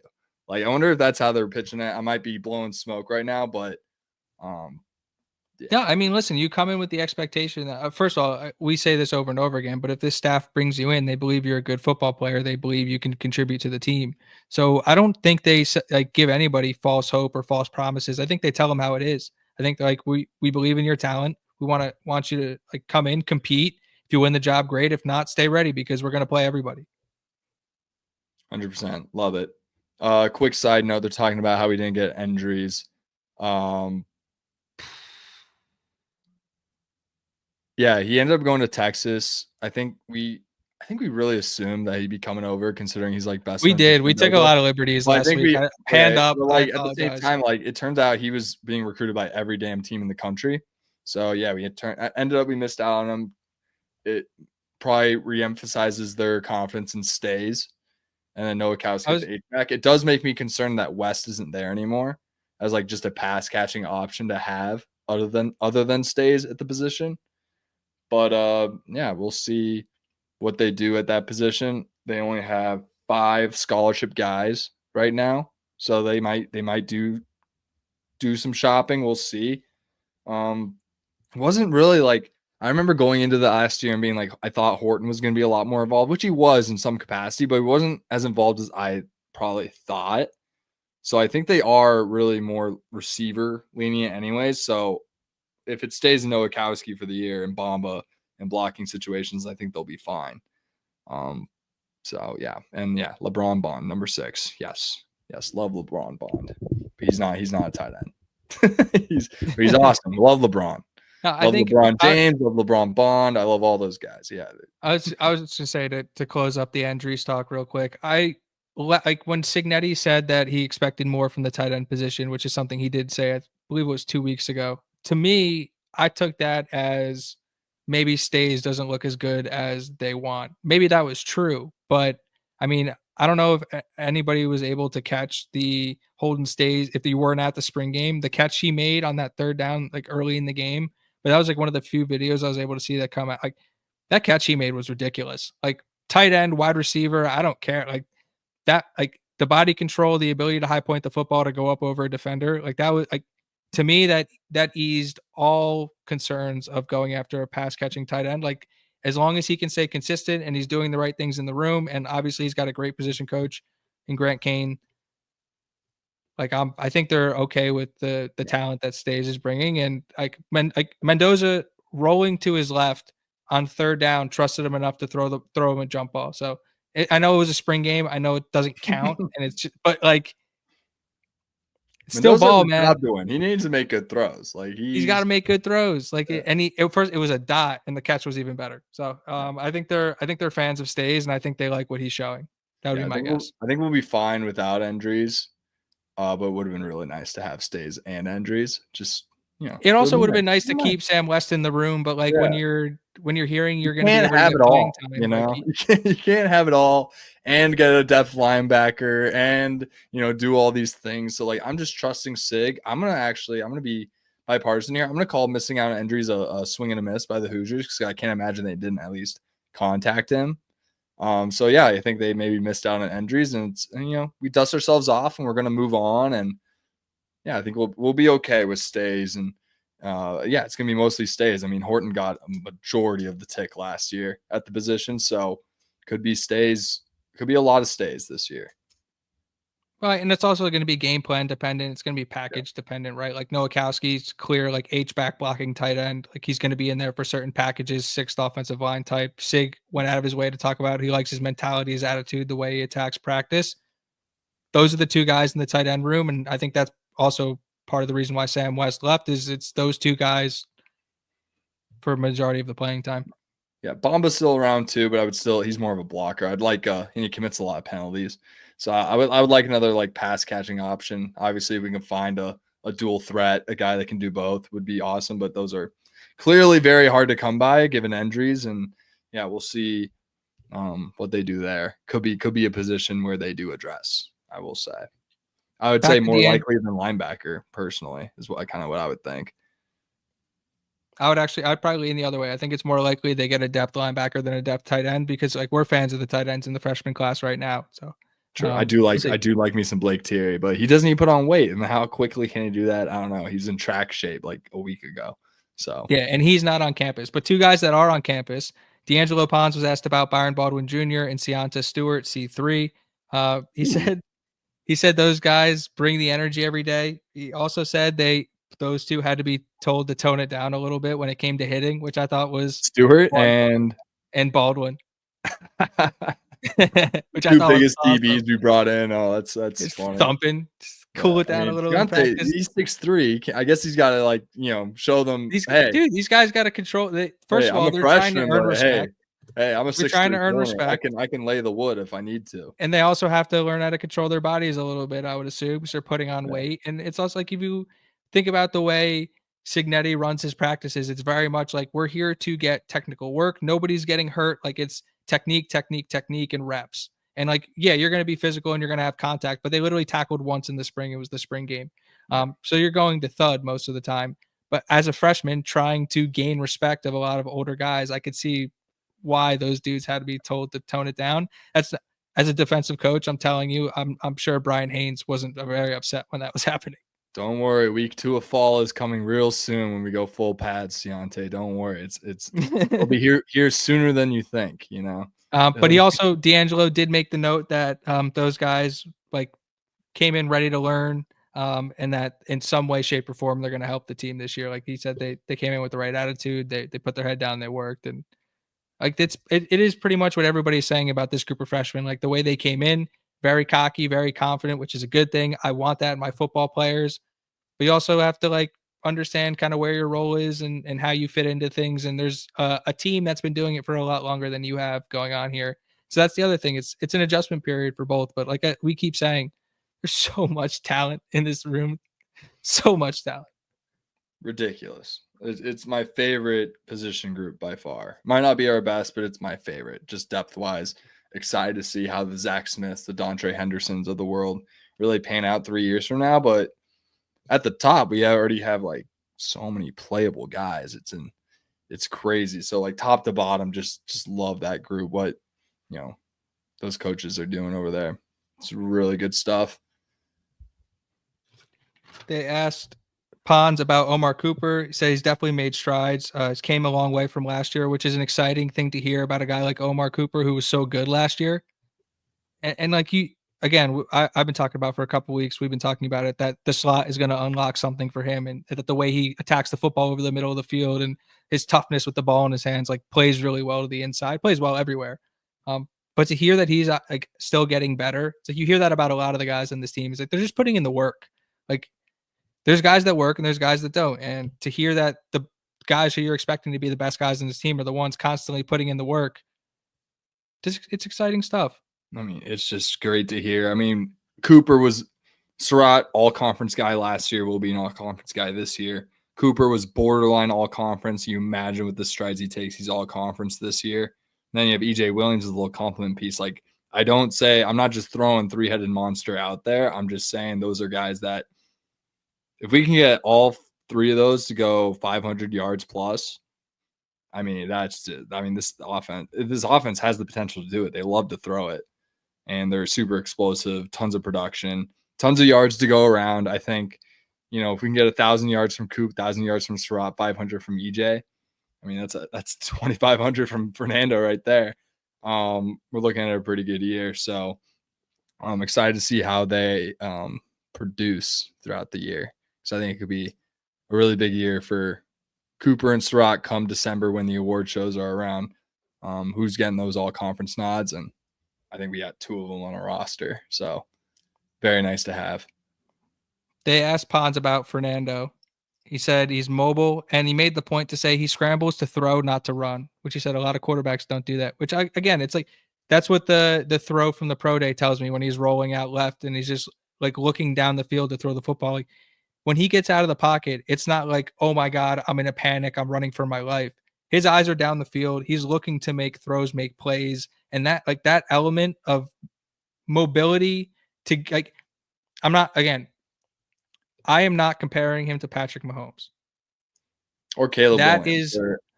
Yeah. But like that's what these guys do so well is you watch these elite quarterbacks and they're able to get out of trouble. And it's not that they ran for 6 yards and slid down, is that they ran around the backfield. Somebody was able to shake free down the field and you get blasted for 50, 60 yards. It's like that's the one element that Rourke wasn't able to bring to the offense, largely because he was injured. But a non-injured Curtis Rourke isn't as athletic as Mendoza. So that's really, really exciting for this offense. And then Pons just said he's special, and it's really about his arm strength and mobility. So I'm assuming like Zach Wilson pro day throws type like on the run things from Mendoza this year potentially. His ability is just off the charts. I've said Andrew Luck before. I mean, it's just he seems like a modern day Andrew Luck. If I'm hearing like, who does the throw, the scramble to throw really well? And it might not be like the most mobile guy you can think of. It's Joe Burrow. I mean, he does. He's very good at it. Like that type, same type of body, him and Joe Burrow. I would say Mendoza's probably bigger, but same type of what could be what I would envision maybe in the NFL type of player. Definitely not the dual threat, but can get you a first down. It's the modern NFL quarterback. Yeah. It's a pocket passer with mobility. Yeah, and that's what Mendoza is, and he checks all the boxes again. And yeah, just excited. Just can't wait to see that guy on the field because he could be the. I'm not gonna say it. I'm not gonna say it. The last thing they asked Pons about was Rylan Gandy. He said he's got a willingness to learn. He went out of his way to say he meets with Coach Ojong twice a day. And also said he stays late night at the facility working with Coach Ojong. And he's like more than willing to learn from his mistakes. So again, like just like in line with like what we believe there are the type of character guys Cignetti recruits. So like Gandy's another one, just like wants to work, wants to get better, like in the facility constantly, like loves football. Yeah. Next to the podium was Aiden Fisher. If you remember, back to Aiden's first presser of the spring, he talked about the spring being a reality check for a lot of the young guys. So again, great piece of media here. I'll give props to the media when they do well. Obviously, we'll talk shit about them when they do bad. But I like the fact that they brought that quote back up and they asked him, like, was it a reality check for a lot of these freshmen? He said they came a long way. A lot of these guys came in with like see ball, get ball. And obviously when you're an elite athlete playing in high school and you're the best player on the field, you can play like that. Scheme really doesn't matter. But he said the young guys got humbled, put their heads down and went to work. And again, like just kind of following the theme of like Pons said something very similar. Sig said something very similar. It's like these guys came in with a different attitude, but like everybody wants the same thing. Everybody's here to work. Yeah, everyone's trying to win and get to the league because you don't get to the league if your team's going 5-7. Period. It just doesn't happen. So, there might be some SEC people in the chat that are beg to differ. Oh yeah, okay, great. Yeah, maybe one guy can come in. They asked Fisher about Roe Hardy. Team is not going to the league unless you're winning 8+ games. They asked Fisher about Roe Hardy, and he had a very Brad Loomis type response. He said the ball just finds that dude. He said, I don't know what it's like. I don't know what it is. I don't know. I don't know. It actually literally, I was having flashbacks to your row where you're like, I don't know what he just makes the best play. Like, I don't get it. Like, he's just the best player. Like he just comes out there and he's just the best player ever. Like he's just always where the ball is. And I don't know how he does it. Like, is he baiting these guys? Is he that savvy? Like, how do you get a pick six on your third college snap? Like, didn't he do that? Like, it's insane. And then he said specifically on Hardy that he did something every day to get better. Yeah. Special player. They asked Fisher about his role during the spring game because obviously it's different for him to not be playing. He said it was uncomfortable, but you sometimes have to be in positions where you're uncomfortable. But he said it forced him to lock in because he knows like he wanted to be able to like give feedback on every play, like be engaged with the guys and see how the young guys played and watch the linebackers on each snap. And like that is the leader of your football team. Like he's affecting the game even though he can't be in the game. And it's just like if you just want to know who Aiden Fisher is as a person, as a leader, like there's your quote right there. Like he's just to be around, to be supportive, like no matter what's happening. That's the type of kid he is. They asked him last year versus now. Again, the question they asked everybody. He said they're much farther along this year. High-level players playing confident and fast, and they've gotten a lot better this spring.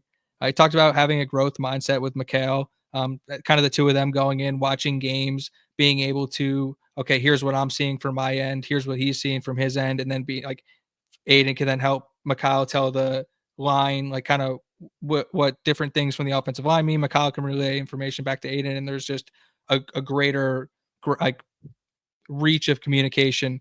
The closeness, the ability to communicate, the fact that these guys just work together all of the time. Like it's all of the notes you want to see from a team, not just from a group of individual talented players, but a team. Like these guys hit it, dude. Like these guys hit it. Period. Tell me something I don't know. I won't. They asked Aiden if he was comfortable. Like it didn't matter who he was lining up next to, and he said he's comfortable lining up next to anyone on the team. It doesn't matter. He's like he believes in Coach Haynes. He believes in the guys Coach Sig puts on the team. And so if you're lining up next to him, he's comfortable with it. Yeah. 100%. Love that. Love that mindset. You know, just open up. That's what I do. I just trust Sig. He does stuff. Guys leave. Guys come in. It's just like I just assume we're doing the right things, and it passes the eye test and the smell test and the taste test and the field test and all the sensory tests. So until we, year two jump, need to see it. I mean, it's just, yeah. Would you believe me if I told you they started off the Carter Smith press conference by asking him the difference between last year and this year? God, I love the media. They're great. Who's the site that keeps asking them this question? Is this IndyStar or? I don't know. Okay, I forget. They say it. I try and listen to the questions. If it's a question I didn't particularly like, whatever. Like I'm not there for like the quality of question. I'm there for the answer of the guys they're asking it to. If they drop, they're going to drop an article. There's going to be some article that comes out like the differences between this year and last year. It's going to come out like tomorrow, probably. We're going to be like, holy shit, that's the guy. That's the guy that's been asking that question the whole time. He said the biggest difference is they were able to establish the run game earlier this year than they were last year, which I thought was interesting. But makes a lot of sense. You have last year, the majority of the team is learning a new system versus this year, it's just a few guys. He also said Fernando's getting a lot more comfortable in the pocket. They asked him about Ajani and Liebfried. He said they're young, physical, capable. They have some playbook things they need to clean up, but Debola specifically was really a good fit lining up next to him. He played left guard, and he's going to do really well when he's ready. But let's talk about Ajani now, because one of the biggest things I was looking forward to in the spring game, and I actually theorized that they might put Bray Lynch at right guard instead of where he played last year at left guard for continuity reasons. We saw Ajani starting at left guard in the spring game. Lynch was at right guard. Were you surprised by that? And what did you think of Ajani getting that nod? Ajani getting the nod makes sense. I'm not like surprised by them flipping it around and putting them where they are. Whatever makes sense makes sense. I mean, guard, I'm not going to say it's the same playing both sides, but it kind of it's not the same as switching from left to right tackle. It's not the same. Not an O-line guy, but that's just from what I've heard from other O-linemen. Yeah, I mean, you're the feet you step with's a little different, but freshman coming in, and it's like he's in the lineup and there's no let off. It's just very promising to see, considering we got Drew Evans in the wings coming in the fall. We got Benson coming in, so it sounds like a lot like last year, a big guard position battle going into fall, seeing who's going to come out on top. I've said it before, I would love to have Benson kind of be that swing guy that's able to kind of play all four positions non-center and just being able to be inserted come the inevitable O-line injury, which does happen every year.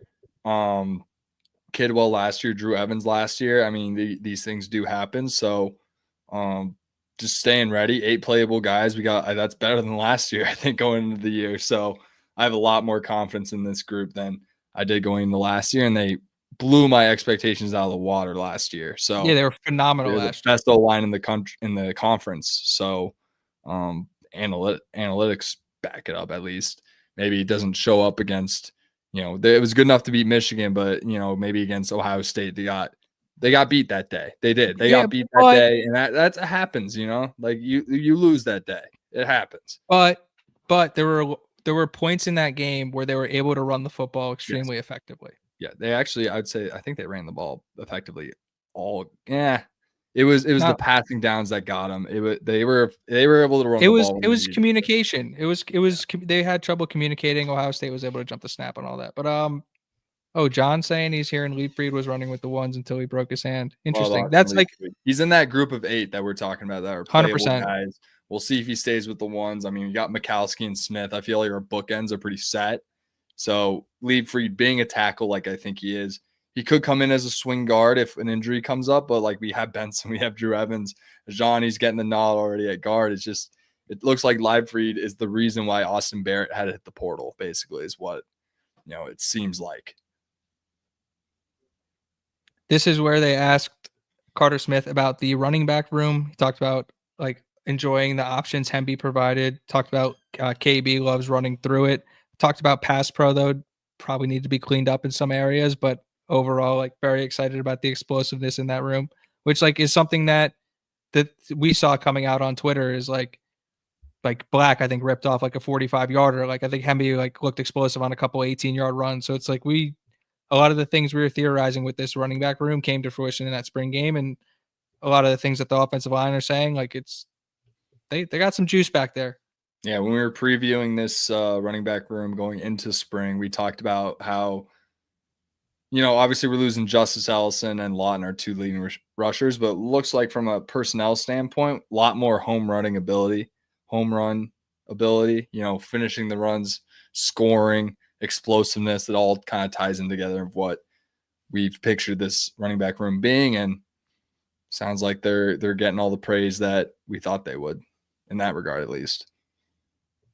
Absolutely. They asked him what his thoughts on Coogan were. He said he's comfortable with the calls now. Communication with Fernando Mendoza is getting a lot better as well. They asked him how his spring was, and I thought this was interesting. He said he may have regressed in some spots, and he's going to work hard to get better. Who said that? Coogan? Carter Smith said that. Regressed. Yeah, I don't know what that meant. He's being hard on himself. He's being like very hard on himself. Yeah. Which I like. I like guys being hard on themselves, but I didn't Brad Loomis on a healthy way. Like, yeah, like not. Yeah, no, I know where he's regressed. I don't like the word regressed though.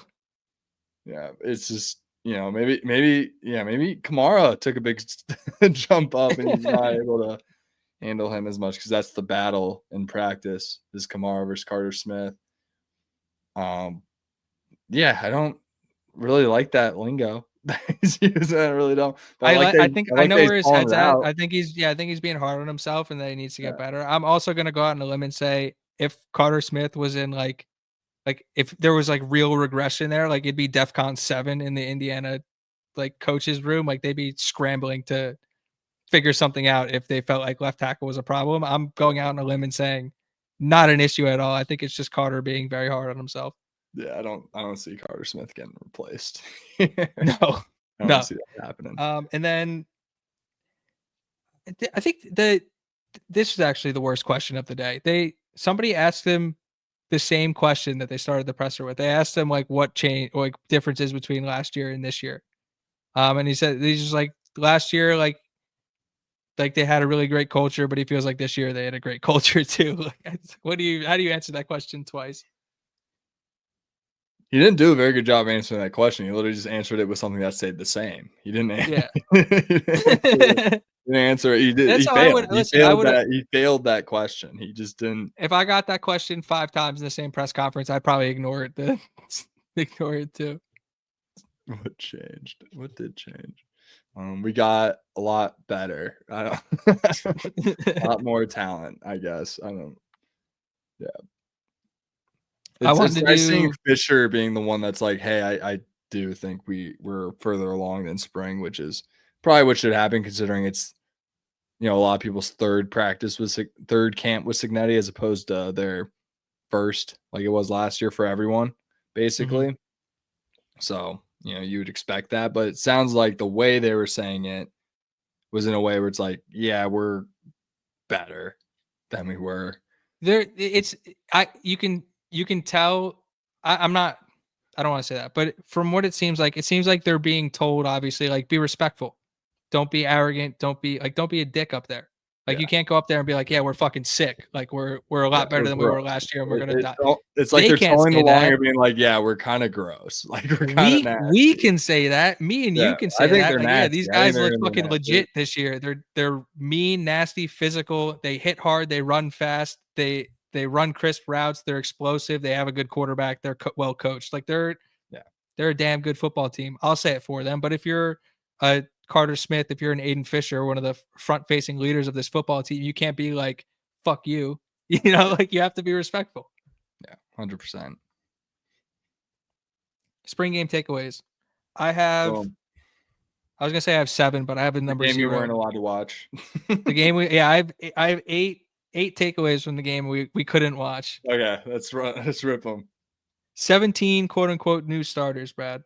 New quarterback, 3 new running backs, but I only counted that as 1. New tight end, new slot, new left guard, technically. New center, new right guard, obviously, technically. New right tackle, completely new on the defensive line if you want to talk about Mikal Kamara switching positions. Weak side linebacker, obviously Roe Hardy started last year, but Jalen Walker's Kamara, like that's just he's playing in a new position. So then 15 if you take out Kamara or I guess 14 if you take out Kamara and Farrell and Lynch. But then like Lewis Moore again at that free safety spot. Yeah. The Rovers new, Jamari Sharp, new starter at corner. Like there was obviously a lot of talent on the field, but a lot of newness to this team that we didn't get to see at all last year. And so that was my biggest takeaway. It was like lots, and obviously Fisher didn't play, Surratt didn't play, but just like it's cool to just like there was a lot of things that we'd never seen from the Indiana Hoosiers that happened just by the guys like walking out on the field.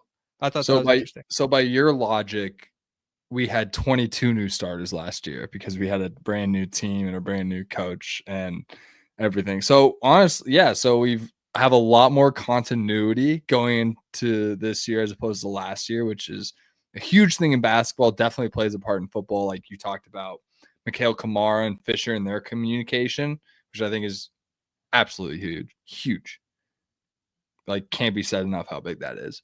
And yeah, just having that continuity back, specifically, you mentioned, all right, 22 minus 17, that's 5 returning starters. So 3 of those are all Americans. Like, hell yeah.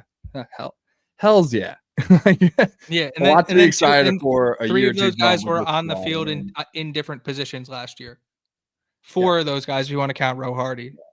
Yeah. I mean, we got Lynch, Smith, Coop, Surratt, and then Farrell, Pons, Fisher, and Kamara. So in my eyes, we got 8 guys coming back that were starters last year. But yeah, still a ton of roles to be filled and figured out. I think the way we've gone about it in the portal is a lot different to last year. If I just want to go high level real quick, like remember we were bringing in like all group of 5 guys, like JMU guys, like all conference guys, very talented players, and we won 11 games. This year we're bringing in NC Staters, Pitt guys, some Ohio Staters, some Notre Dame, a couple Maryland. Like, just there's a lot to be excited about. Just the level was raised, including bringing back what could be all of our best players from last year. Pons, the guys I mentioned, Surratt and Coop, like that's Carter Smith. Like, it's crazy. My first takeaway, because that was takeaway number 0. Mendoza, good. Get out of here. Takeaway number 0. Strictly. What the hell? That's not allowed. No, this is takeaway number 1. Mendoza, good. I know people who are at the game can attest to this and give a little bit more detail, because I saw kind of a shaky cam video of this. Again, I'll mention it the 3rd or 4th time. Mendoza's scramble to his left across his body, throw to stays. Like, and that's just a stupid throw. Like, to make that type of throw as accurately as he did it. And then, like, obviously it's the spring, you're playing against your own defense, but just the crispness with which he hits Omar Cooper for the touchdown. It's just the decision was made immediately. He makes the read immediately. The ball's in the right spot. It's like I know he threw the pick, but it went to Roe Hardy. Roe Hardy's the greatest football player of all time. In his chest. Like, it's just the football finds the guy. Like, Tom Brady's throwing a pick to Roe Hardy. It's just how it goes. Yeah. Like, he looked great. He commanded the offense. There wasn't like an egregious turnover. It wasn't like nothing that came out after the spring game was like, oh my God, this is a major concern. It was just like, nope, it just confirmed everything we thought before, was this kid's a really good football player. Never worried about one pick. Remember when Rourke threw 2 picks in his first 2 possessions against Maryland? And yeah, we were like, oh shit. Probably a lot of people were freaking out. I wasn't freaking out. Not at all. Wasn't worried at all. Any Mendoza, anything? I've said enough about Mendoza. I mean, we're only going to go as far as how well he plays. Like, I'll throw this in there too. I think with the roster we have, like, base floor, like CFP seems very realistic. If he's anything close to what I'm thinking, I mean, we could probably win a couple games. We'll see. When it comes to the playoff, it feels like it comes down to that quarterback play. Obviously, the trenches come into play a lot too. But let's say we have those trenches and we're able to compete. Like, we're only going to go as far as Mendoza. Absolutely. He can accelerate the schedule. Second takeaway. Ajani at left guard, Hardy at weak, and Sharp at corner. Really significant new starters in positions where we thought there would potentially be question marks or battles. Now, obviously, listening to Cignetti's press conference, the Roe Hardy thing shouldn't have been a surprise to anybody. He was a starter the entire time. I know Jamie was telling us about Jamari Sharp, but again, it was still surprising given that. And then again, we didn't know Knighton was on crutches, but like, given the fact they brought in 2 transfers in that area, that ended up being Sharp. The starter was noteworthy to me. Yeah, I think the Sharp one is big. We've touched on it before. Ajani coming in mostly for injury circumstances, and then who was the other guy? Who was Roe fucking Hardy. Roe Hardy. Well, duh. Greatest football player ever. God, like I love Bones. I love Bones Jones, but he's great. Like, Bones Jones, best 3rd linebacker in the conference, maybe country. Who knows? Quite shoulder shrug. Might be. Number 3, the young guys specifically, and I'll acknowledge Abel in the chat here saying that one of his takeaways was Byron Baldwin Jr. not going to be able to keep him off the field.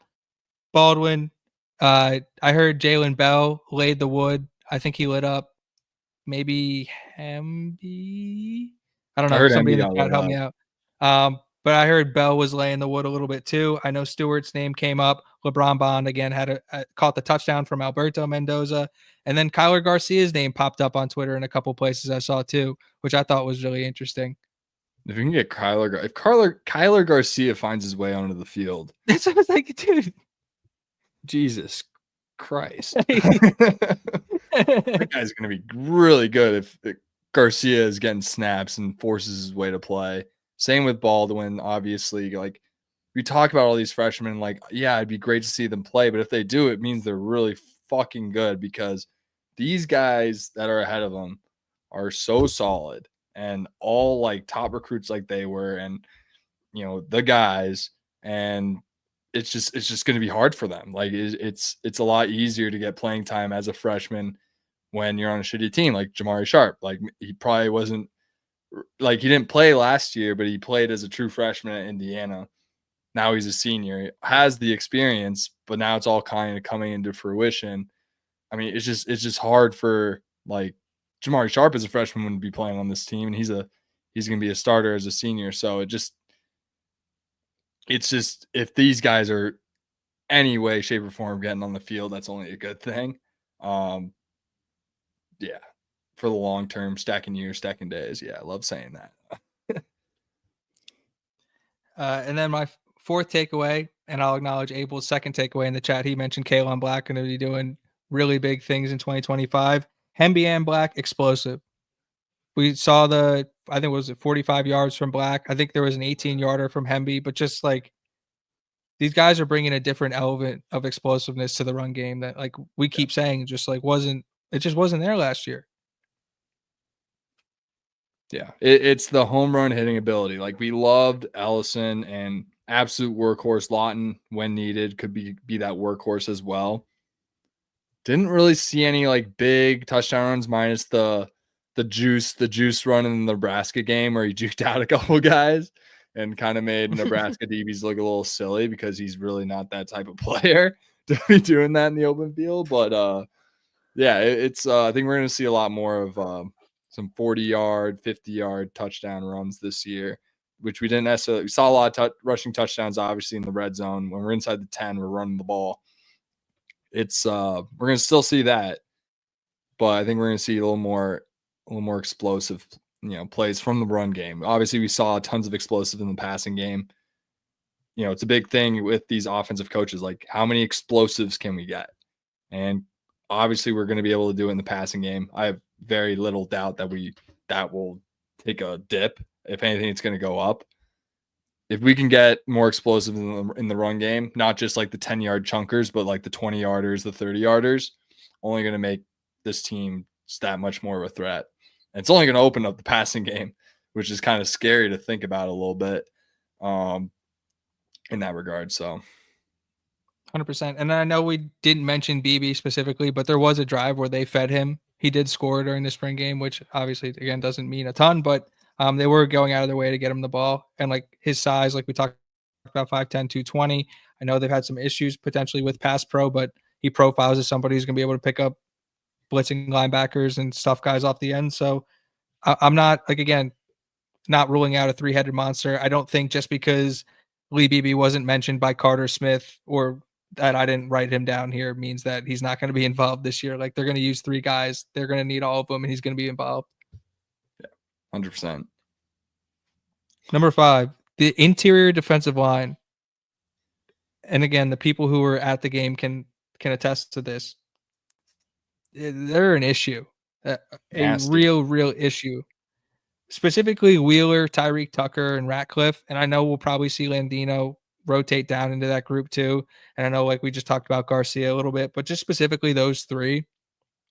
Big, mean, nasty, athletic. They're just going to be a problem. Three CJ Wests on the defense now? Like, is that what it's going to be like? Is it going to be like having three of him? I feel like they're yeah.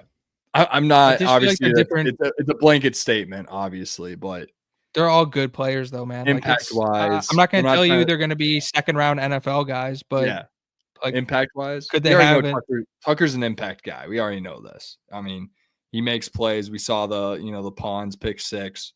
That's Tyreek Tucker's play, in my opinion. Pons gets all the glory. Tyreek Tucker made the play. He hit Will Rogers. It's everyone's play. We acknowledge it's a team game, Yeah, exactly. It's 11 for 1. Yeah, Tyreek would even say that's our play. It's our play, like if you asked him. And and then we already know like Wheeler and Radcliffe. I think Radcliffe's going to be better than I think, which is exciting. And then, Wheeler, as long as he lives up to the hype that I'm expecting from him. He's wearing number 0, so he better give me a couple sacks. If you're gonna wear that number at D tackle, gotta give me a couple sacks. If you're gonna rock number 0, you better be an absolute menace in the backfield. Give me some sellies after the sacks. Just being swaggy, being a nuisance in the D line. That's what I need from Jose Wheeler. Takeaway number 6. Yeah. Holden stays better than we thought. Yeah. I think maybe I'm just a sucker for a highlight play, but like, goddamn, like that catch he made, and I hope more people have seen it so they understand what I'm talking about. But that play was just ridiculous. Yeah, like body control, high pointing the football, all that stuff. Like that's the type of freak athlete that you like dream of at tight end, and like they have that kid. So if they can unlock him and he can play consistently, like there's the playmaking tight end that we all thought they needed to go get. I think you nailed. Yeah, I think you nailed it with that word unlock. He reminds me of the Trey Wedig of this year's class. He's the potential over production guy that, hey, let's see if we can unlock this. That's all of a sudden an all conference level player that we have on our team. And that's what happened with Trey Wedig. He got invited to the Shrine game. He was, I believe he was honorable mention O-line, or at least a part of the best O-line. The O-line, national. He was definitely in clips. They were promoting that he was doing well in drills and things. Like his name and his picture were everywhere. Yeah, so he feels like the Holden. He feels like the Trey Wedig of like, this is the guy we're taking a chance on. Let's see if we can unlock him. And it seems like they've unlocked him a little bit. So we'll see. I'm curious to see him in the blocking game. I think he's pretty thick and stout. But are the blocking skills there? I know he can receive. I've seen all the clips of him catching the ball. I haven't really seen him too much blocking wise. So just curious to see if they just mix in Nowakowski or Bamba. But I think it's like an offense-defense type thing. It's like you have an offensive point guard, you have a defensive point guard, and you sub them out on free throws. Like when they need to run the ball, Nowakowski will be in there. And when it kind of gives away tells. So it'd be nice 100%. to be able to play the same tight end every time. Like if you're making personnel changes, whether you're running or passing, like it kind of a dead giveaway. Don't really want to be doing that stuff too much, especially on offense. But stays, like I said, number 19, my favorite tight end number of all time. Do you want to know why? Can I guess why? Why would 19 tight end? You're not going to get this, so we can it's not going to be Mercedes Lewis, right? Oh, it is Mercedes. Wow, you nailed it. Long Beach Poly native, my personal favorite tight end of all time. Back at UCLA, rocking the visor, number 19, 6'7" from Long Beach Poly. Like I love that. You're not. Where else you getting the chemistry of this show? That's my Pac-12 memory of the week. There you go. Where else you getting the chemistry of this show? Yeah, there we go. Mercedes Lewis, All-American Mackey Award winner, wore number 19. Holden stays wearing the same number. Mackey semifinalist? Question mark? Shoulder shrug. Let's see. I would love to see it. I'm not going to put the Mackey Award on, but if you can sneak into that semifinal, get some production, become a threat in the red zone, get some tutties. Only good things for this team. Absolutely. And then my last takeaway from the spring game, Cooper was fed in the red zone multiple times, scored twice. Obviously, there was no Surratt, but I think Omar Cooper from the slot is an absolute weapon, especially in the red zone, and especially with the way Indiana likes to get their guys the ball in space. Like, if you're a DB, like, have fun tackling Omar Cooper because he's a lot bigger than you think he is, and he's just going to run your ass over. So I really enjoyed the way that they were using him in the red zone for that quick screen game. Obviously, he's going to be able to go over the middle. So I just see slot Omar Cooper just unlocks a new level for him. Yeah, I remember that the little screen they ran against Michigan State where he broke a tackle. Like, they could do that all day. It seems like he's a load to bring down. It's kind of nice. Like, Surratt is kind of like the mix, the perfect like blend of what like the prototypical wide receiver. Then you have EJ Williams, who kind of leans more lengthy possession guy, and then you have a guy like Coop that's like stocky build. Also, they're all possession guys. I would call them. None of them are like, blatantly. I'd say they're pretty balanced, but possession, lean possession, which I think is better. And yeah, he's more of that smaller build, really good on the 50-50 balls. Like, We saw that catch. There's so many catch. The Michigan catch, the Maryland catch. When it comes to contested catches, Cooper is one of the best in the conference. Well, dude, there's a play from 2023, the catch he made against Michigan State where he got flipped on his head. Oh yeah, that was crazy. Like that's the catch I think about when I think Omar Cooper is just hands, toughness. I don't care what you're doing to me. I'm coming down with this football mentality. Yeah, I mean, he's a dog. I remember when he came in as a 4-star to Lawrence North. I just knew he was going to be a star here, being the basketball player that he was too. You know who else is a Lawrence North guy, Brad? Yeah, Davion Chandler, Donovan McCulley. There we go. Yeah, I know my Lawrence North. Come on. And then Abel, the kicker this year. The kicker this year is the same kicker as last year.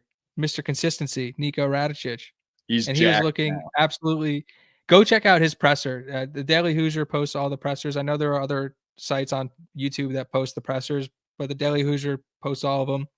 Nico Radicic looked ginormous.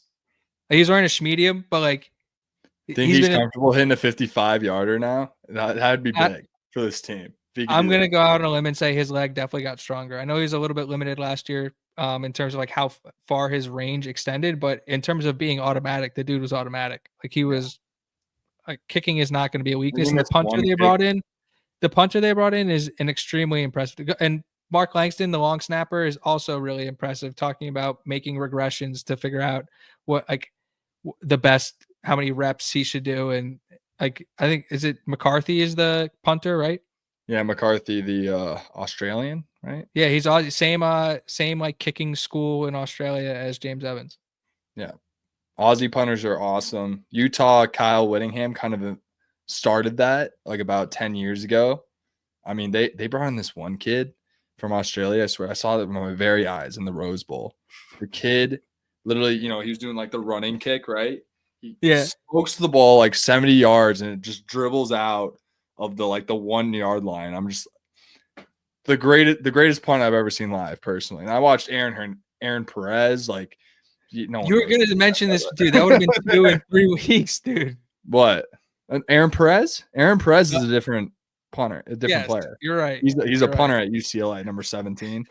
He won the 13-9 game back in 2006. But yeah, I mean, yeah, I love Australian punters. Is my point. There we go.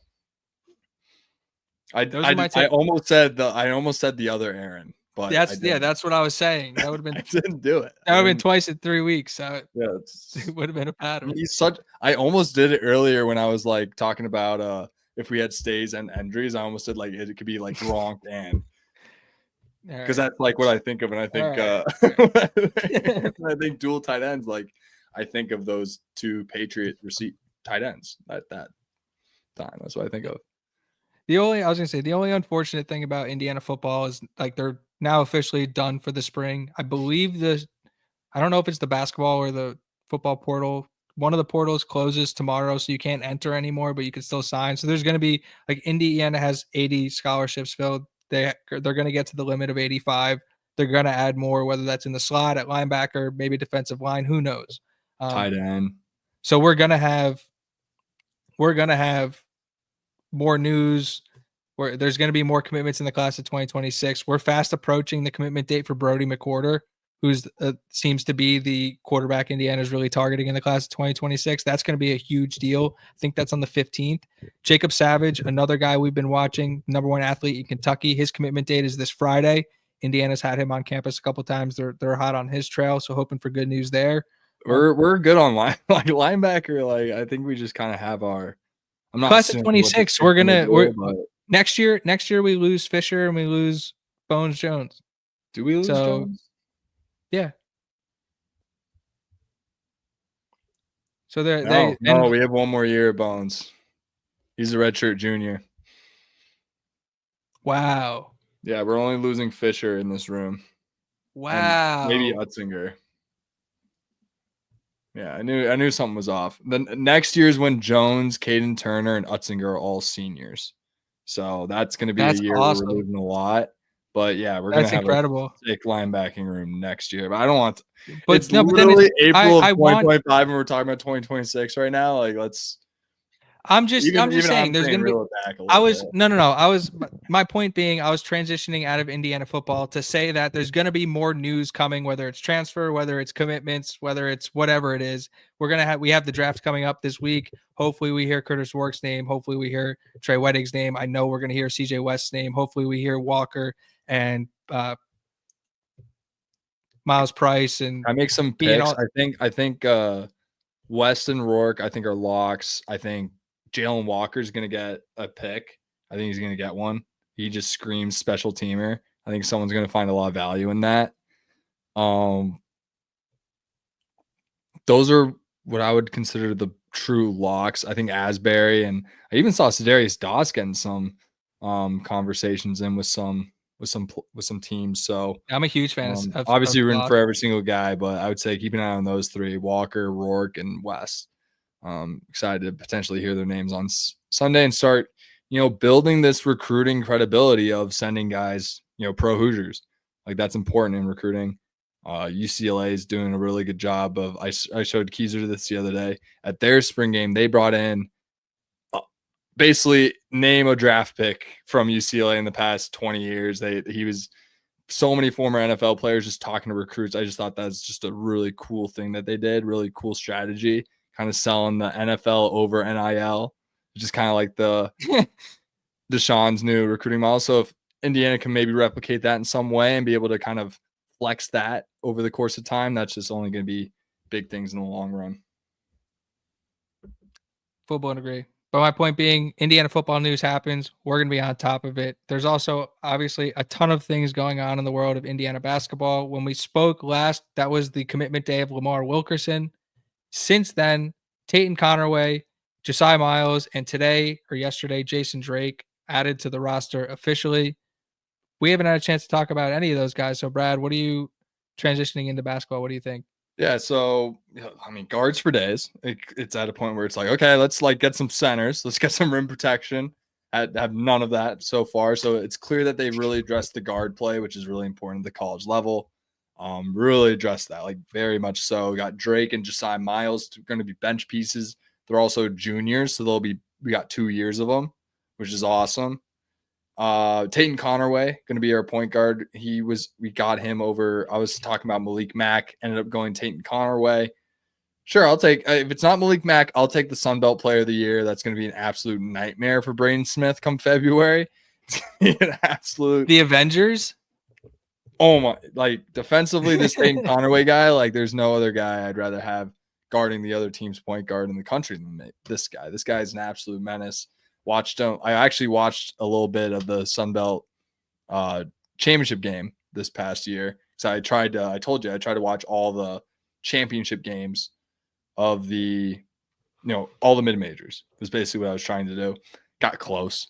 Saturday gets really tough. It does. There's a lot on. But I was able to watch Troy, and Tayton Connerway obviously stood out. They were highlighting him being the player of the year and whatnot. But I mean, this dude defensively is just, he doesn't even need to do anything offensively, considering we got Wilkerson, DeVries, and Reed Bailey. Like, I just need him to be tone setter, point guard, not expecting too much. I know he averaged 14 a game last year. That's awesome. I don't expect that to be his type of production in the Big Ten. But that's a very exciting get. I was golfing actually this past Sunday, and I was wearing my IU polo, and what do you call him? The guy who sets the court. I'm not like, I'm kind of a, I golf, but it's like, what's that guy called? Like the course manager, the guy setting off the tee times. He was just like tapping me on the shoulder, like, hey, like, how good are we going to be in basketball next year? I'm like, yeah, Lamar, like the Lamar Wilkerson kid, the Reed Bailey kid, like, watch out. Yeah, and DeVries, like, we're going to be good. I didn't mention Connerway at that point. I was just giving the overview, but I mean, the starting five is looking really nice. Just need a center is what it looks like. Like, looking Connerway, DeVries, Wilkerson, Reed Bailey, and just need like a rim protecting center to accompany Bailey. And then I was going to say, there's a couple guys they're looking at in terms of center, because it's like the one thing that I made fun of you last week for, but you're absolutely right, is that you, in college basketball, you want guards and you want bigs. There really isn't a ton of room for like that typical like NBA wing defender if you can't hit a 3-point shot, especially not in the college game. So you look at the way Indiana's constructing the roster, it's all guards who can shoot threes at a high clip, get to the rim, and rebound. Yeah. It is 6 guys that we haven't had on the roster in 5 years. But then you think of like, okay, what was the one thing Woodson was really good at? It's like the big fella factory. And what's the one thing that's lacking from this roster is any type of like defensively minded big. That being said, they're looking at Leo Curtis. Strong rumors across the Indiana Burnerverse that he could potentially be coming to Indiana. He was a kid who looked at Indiana and West Virginia separately as a recruit before going to Arizona State. He's since decommitted. Federico from Texas Tech, I believe, is another name that's been rumored. But then you're seeing like anybody who's 6'10" or above, like Indiana seems to be in contact with. So there's a lot of different ways it can go on that front, but those are really the 2 names that keep popping up over and over again. Yeah, and it's funny how you called out my guards and bigs, because it really is that simple. Like the tweener, unless it's Cooper Flagg, like the tweener doesn't work. Like he's not a tweener. Like, you can call him a big, but he's a guard, dude. Like he's a 2 guard. He's a 6'9" guard, so he's able to play that 4 because he's so athletic, so he's long. A unicorn. That doesn't like that's not something you can like. That's not you can't replicate Cooper Flagg. That's not what Mbako ever was or ever will be. You can't replicate the number 1 pick in the NBA draft who was killing the USA camp 6 months ago. Dude was facing up Bam Adebayo, one of the best defenders in the league as a 17-year-old, and had no fear in his eyes. The NBA draft's You're coming not replicating that guy. Yeah, he's just not. He's generational. It's just not happening. So it's guards. When I say 1, 2, 3, like that's all guards. Like there's no small forward. It's guards and bigs. We saw Florida. That's how they operate. They had 4 rotation. They had Tommy Hogg. They had the Chianlu guy. They had Hard Gloatin, and they had who's the guy that started? Condon, who's probably like the best one out of all of them.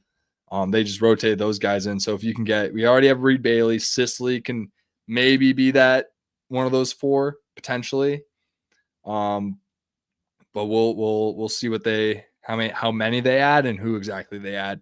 Getting Leo Curtis and Federico would be a huge win for this team. Federico is like perfect for what this team needs. Federico 2X is what we can call him, maybe 2X. Call him 2X. Fetty 2 times. Call him squared. We're workshopping it. Federico squared. I want to say, let's see. I think that puts them at 8, 9 if Goody's eligible. So there's still going to be a lot of movement on this roster too. And even if they add those 2 guys, they're still going to need to add. Yeah. No, and there's 15. How many scholarships they have up?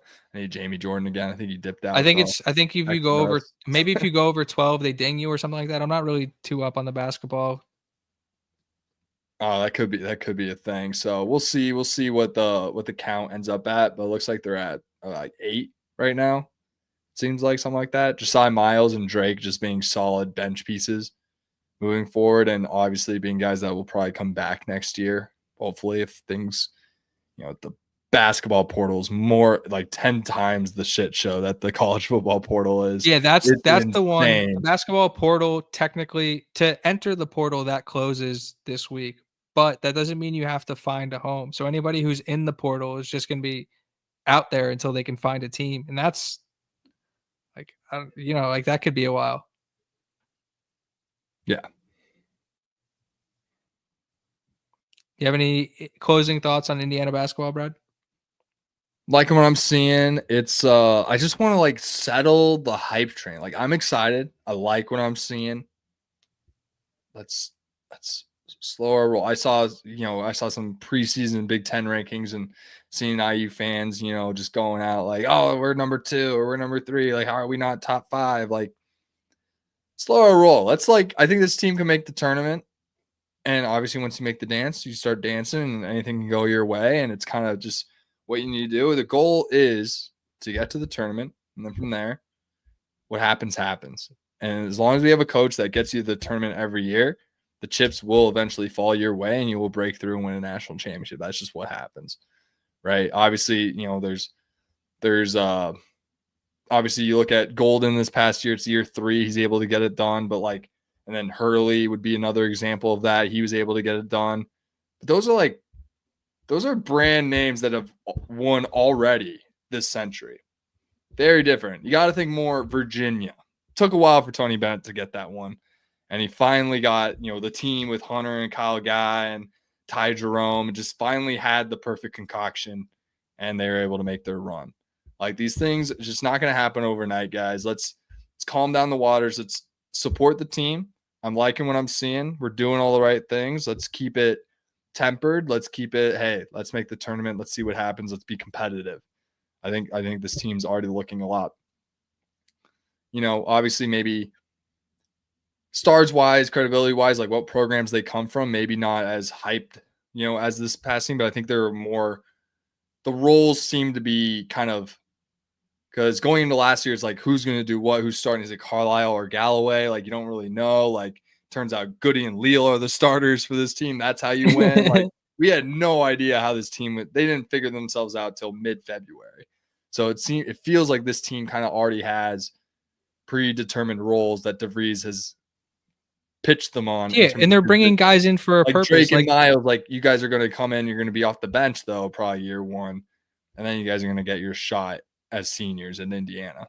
Yeah, but you're going to be 6'6", like guards who shot close to or over 40% from the field, are able to put their head down and get to the line, and it's just like the rebounding piece of it too. Like, Candy, what is? I don't want to get the name.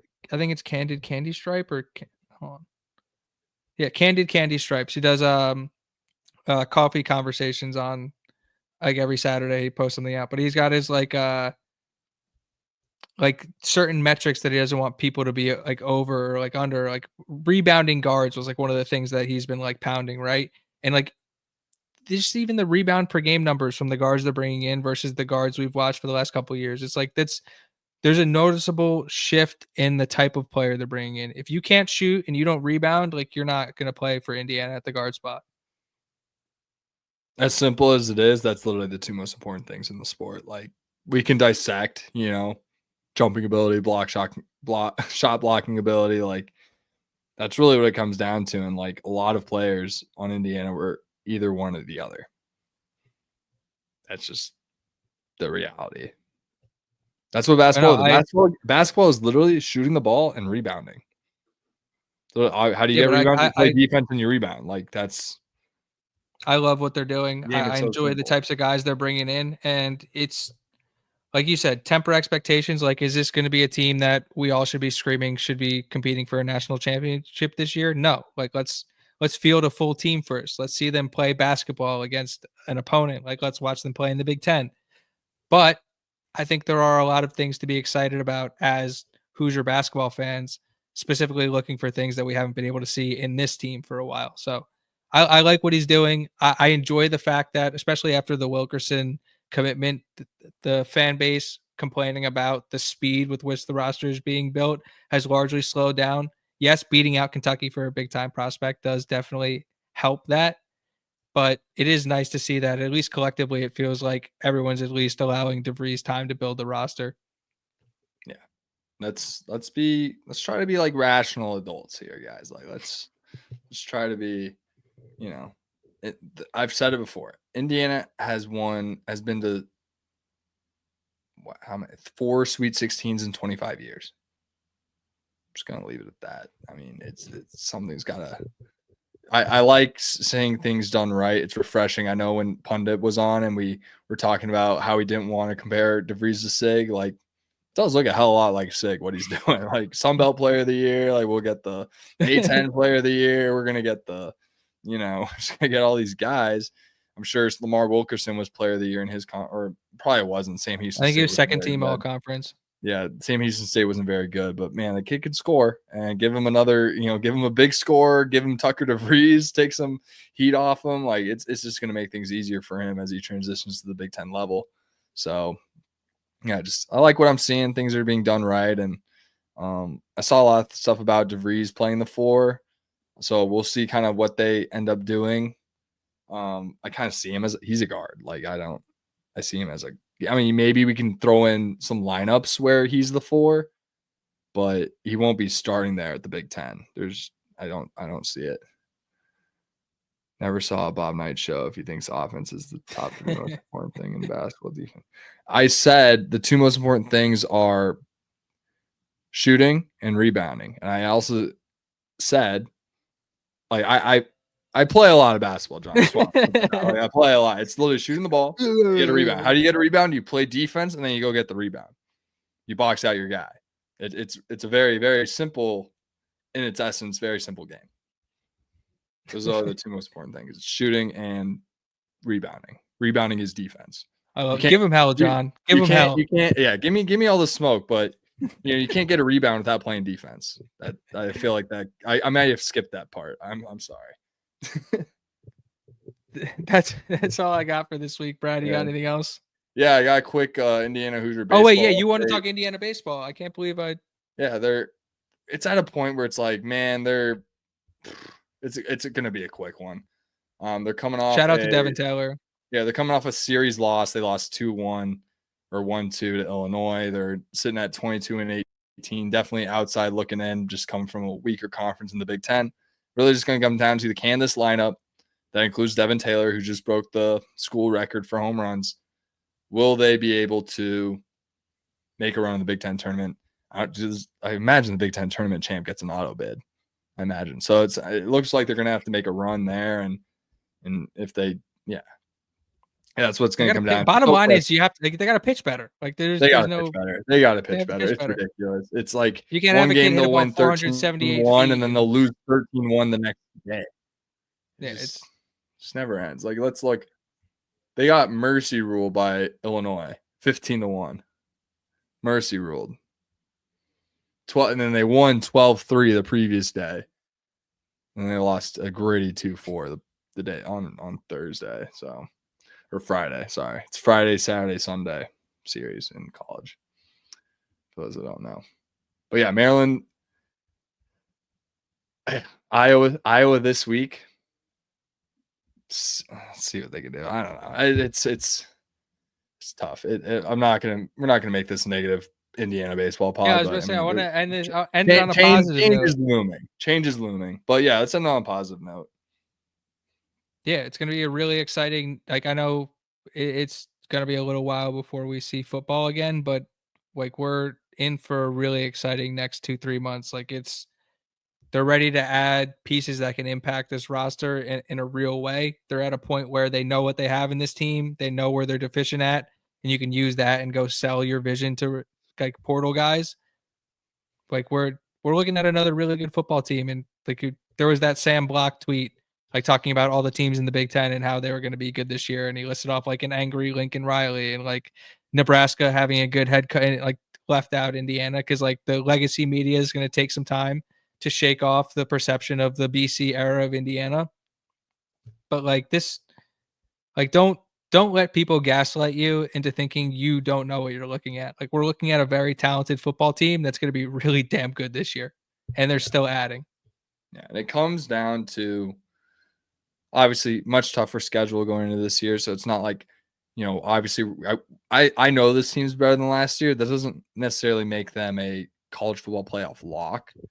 They still got to win the games. Still got to come out every Saturday and get their job, finish their business, get the job done, and do what they do. But having watched a full season of Signetti, I have a hard time seeing a scenario where they come out flat. So didn't see it all last year.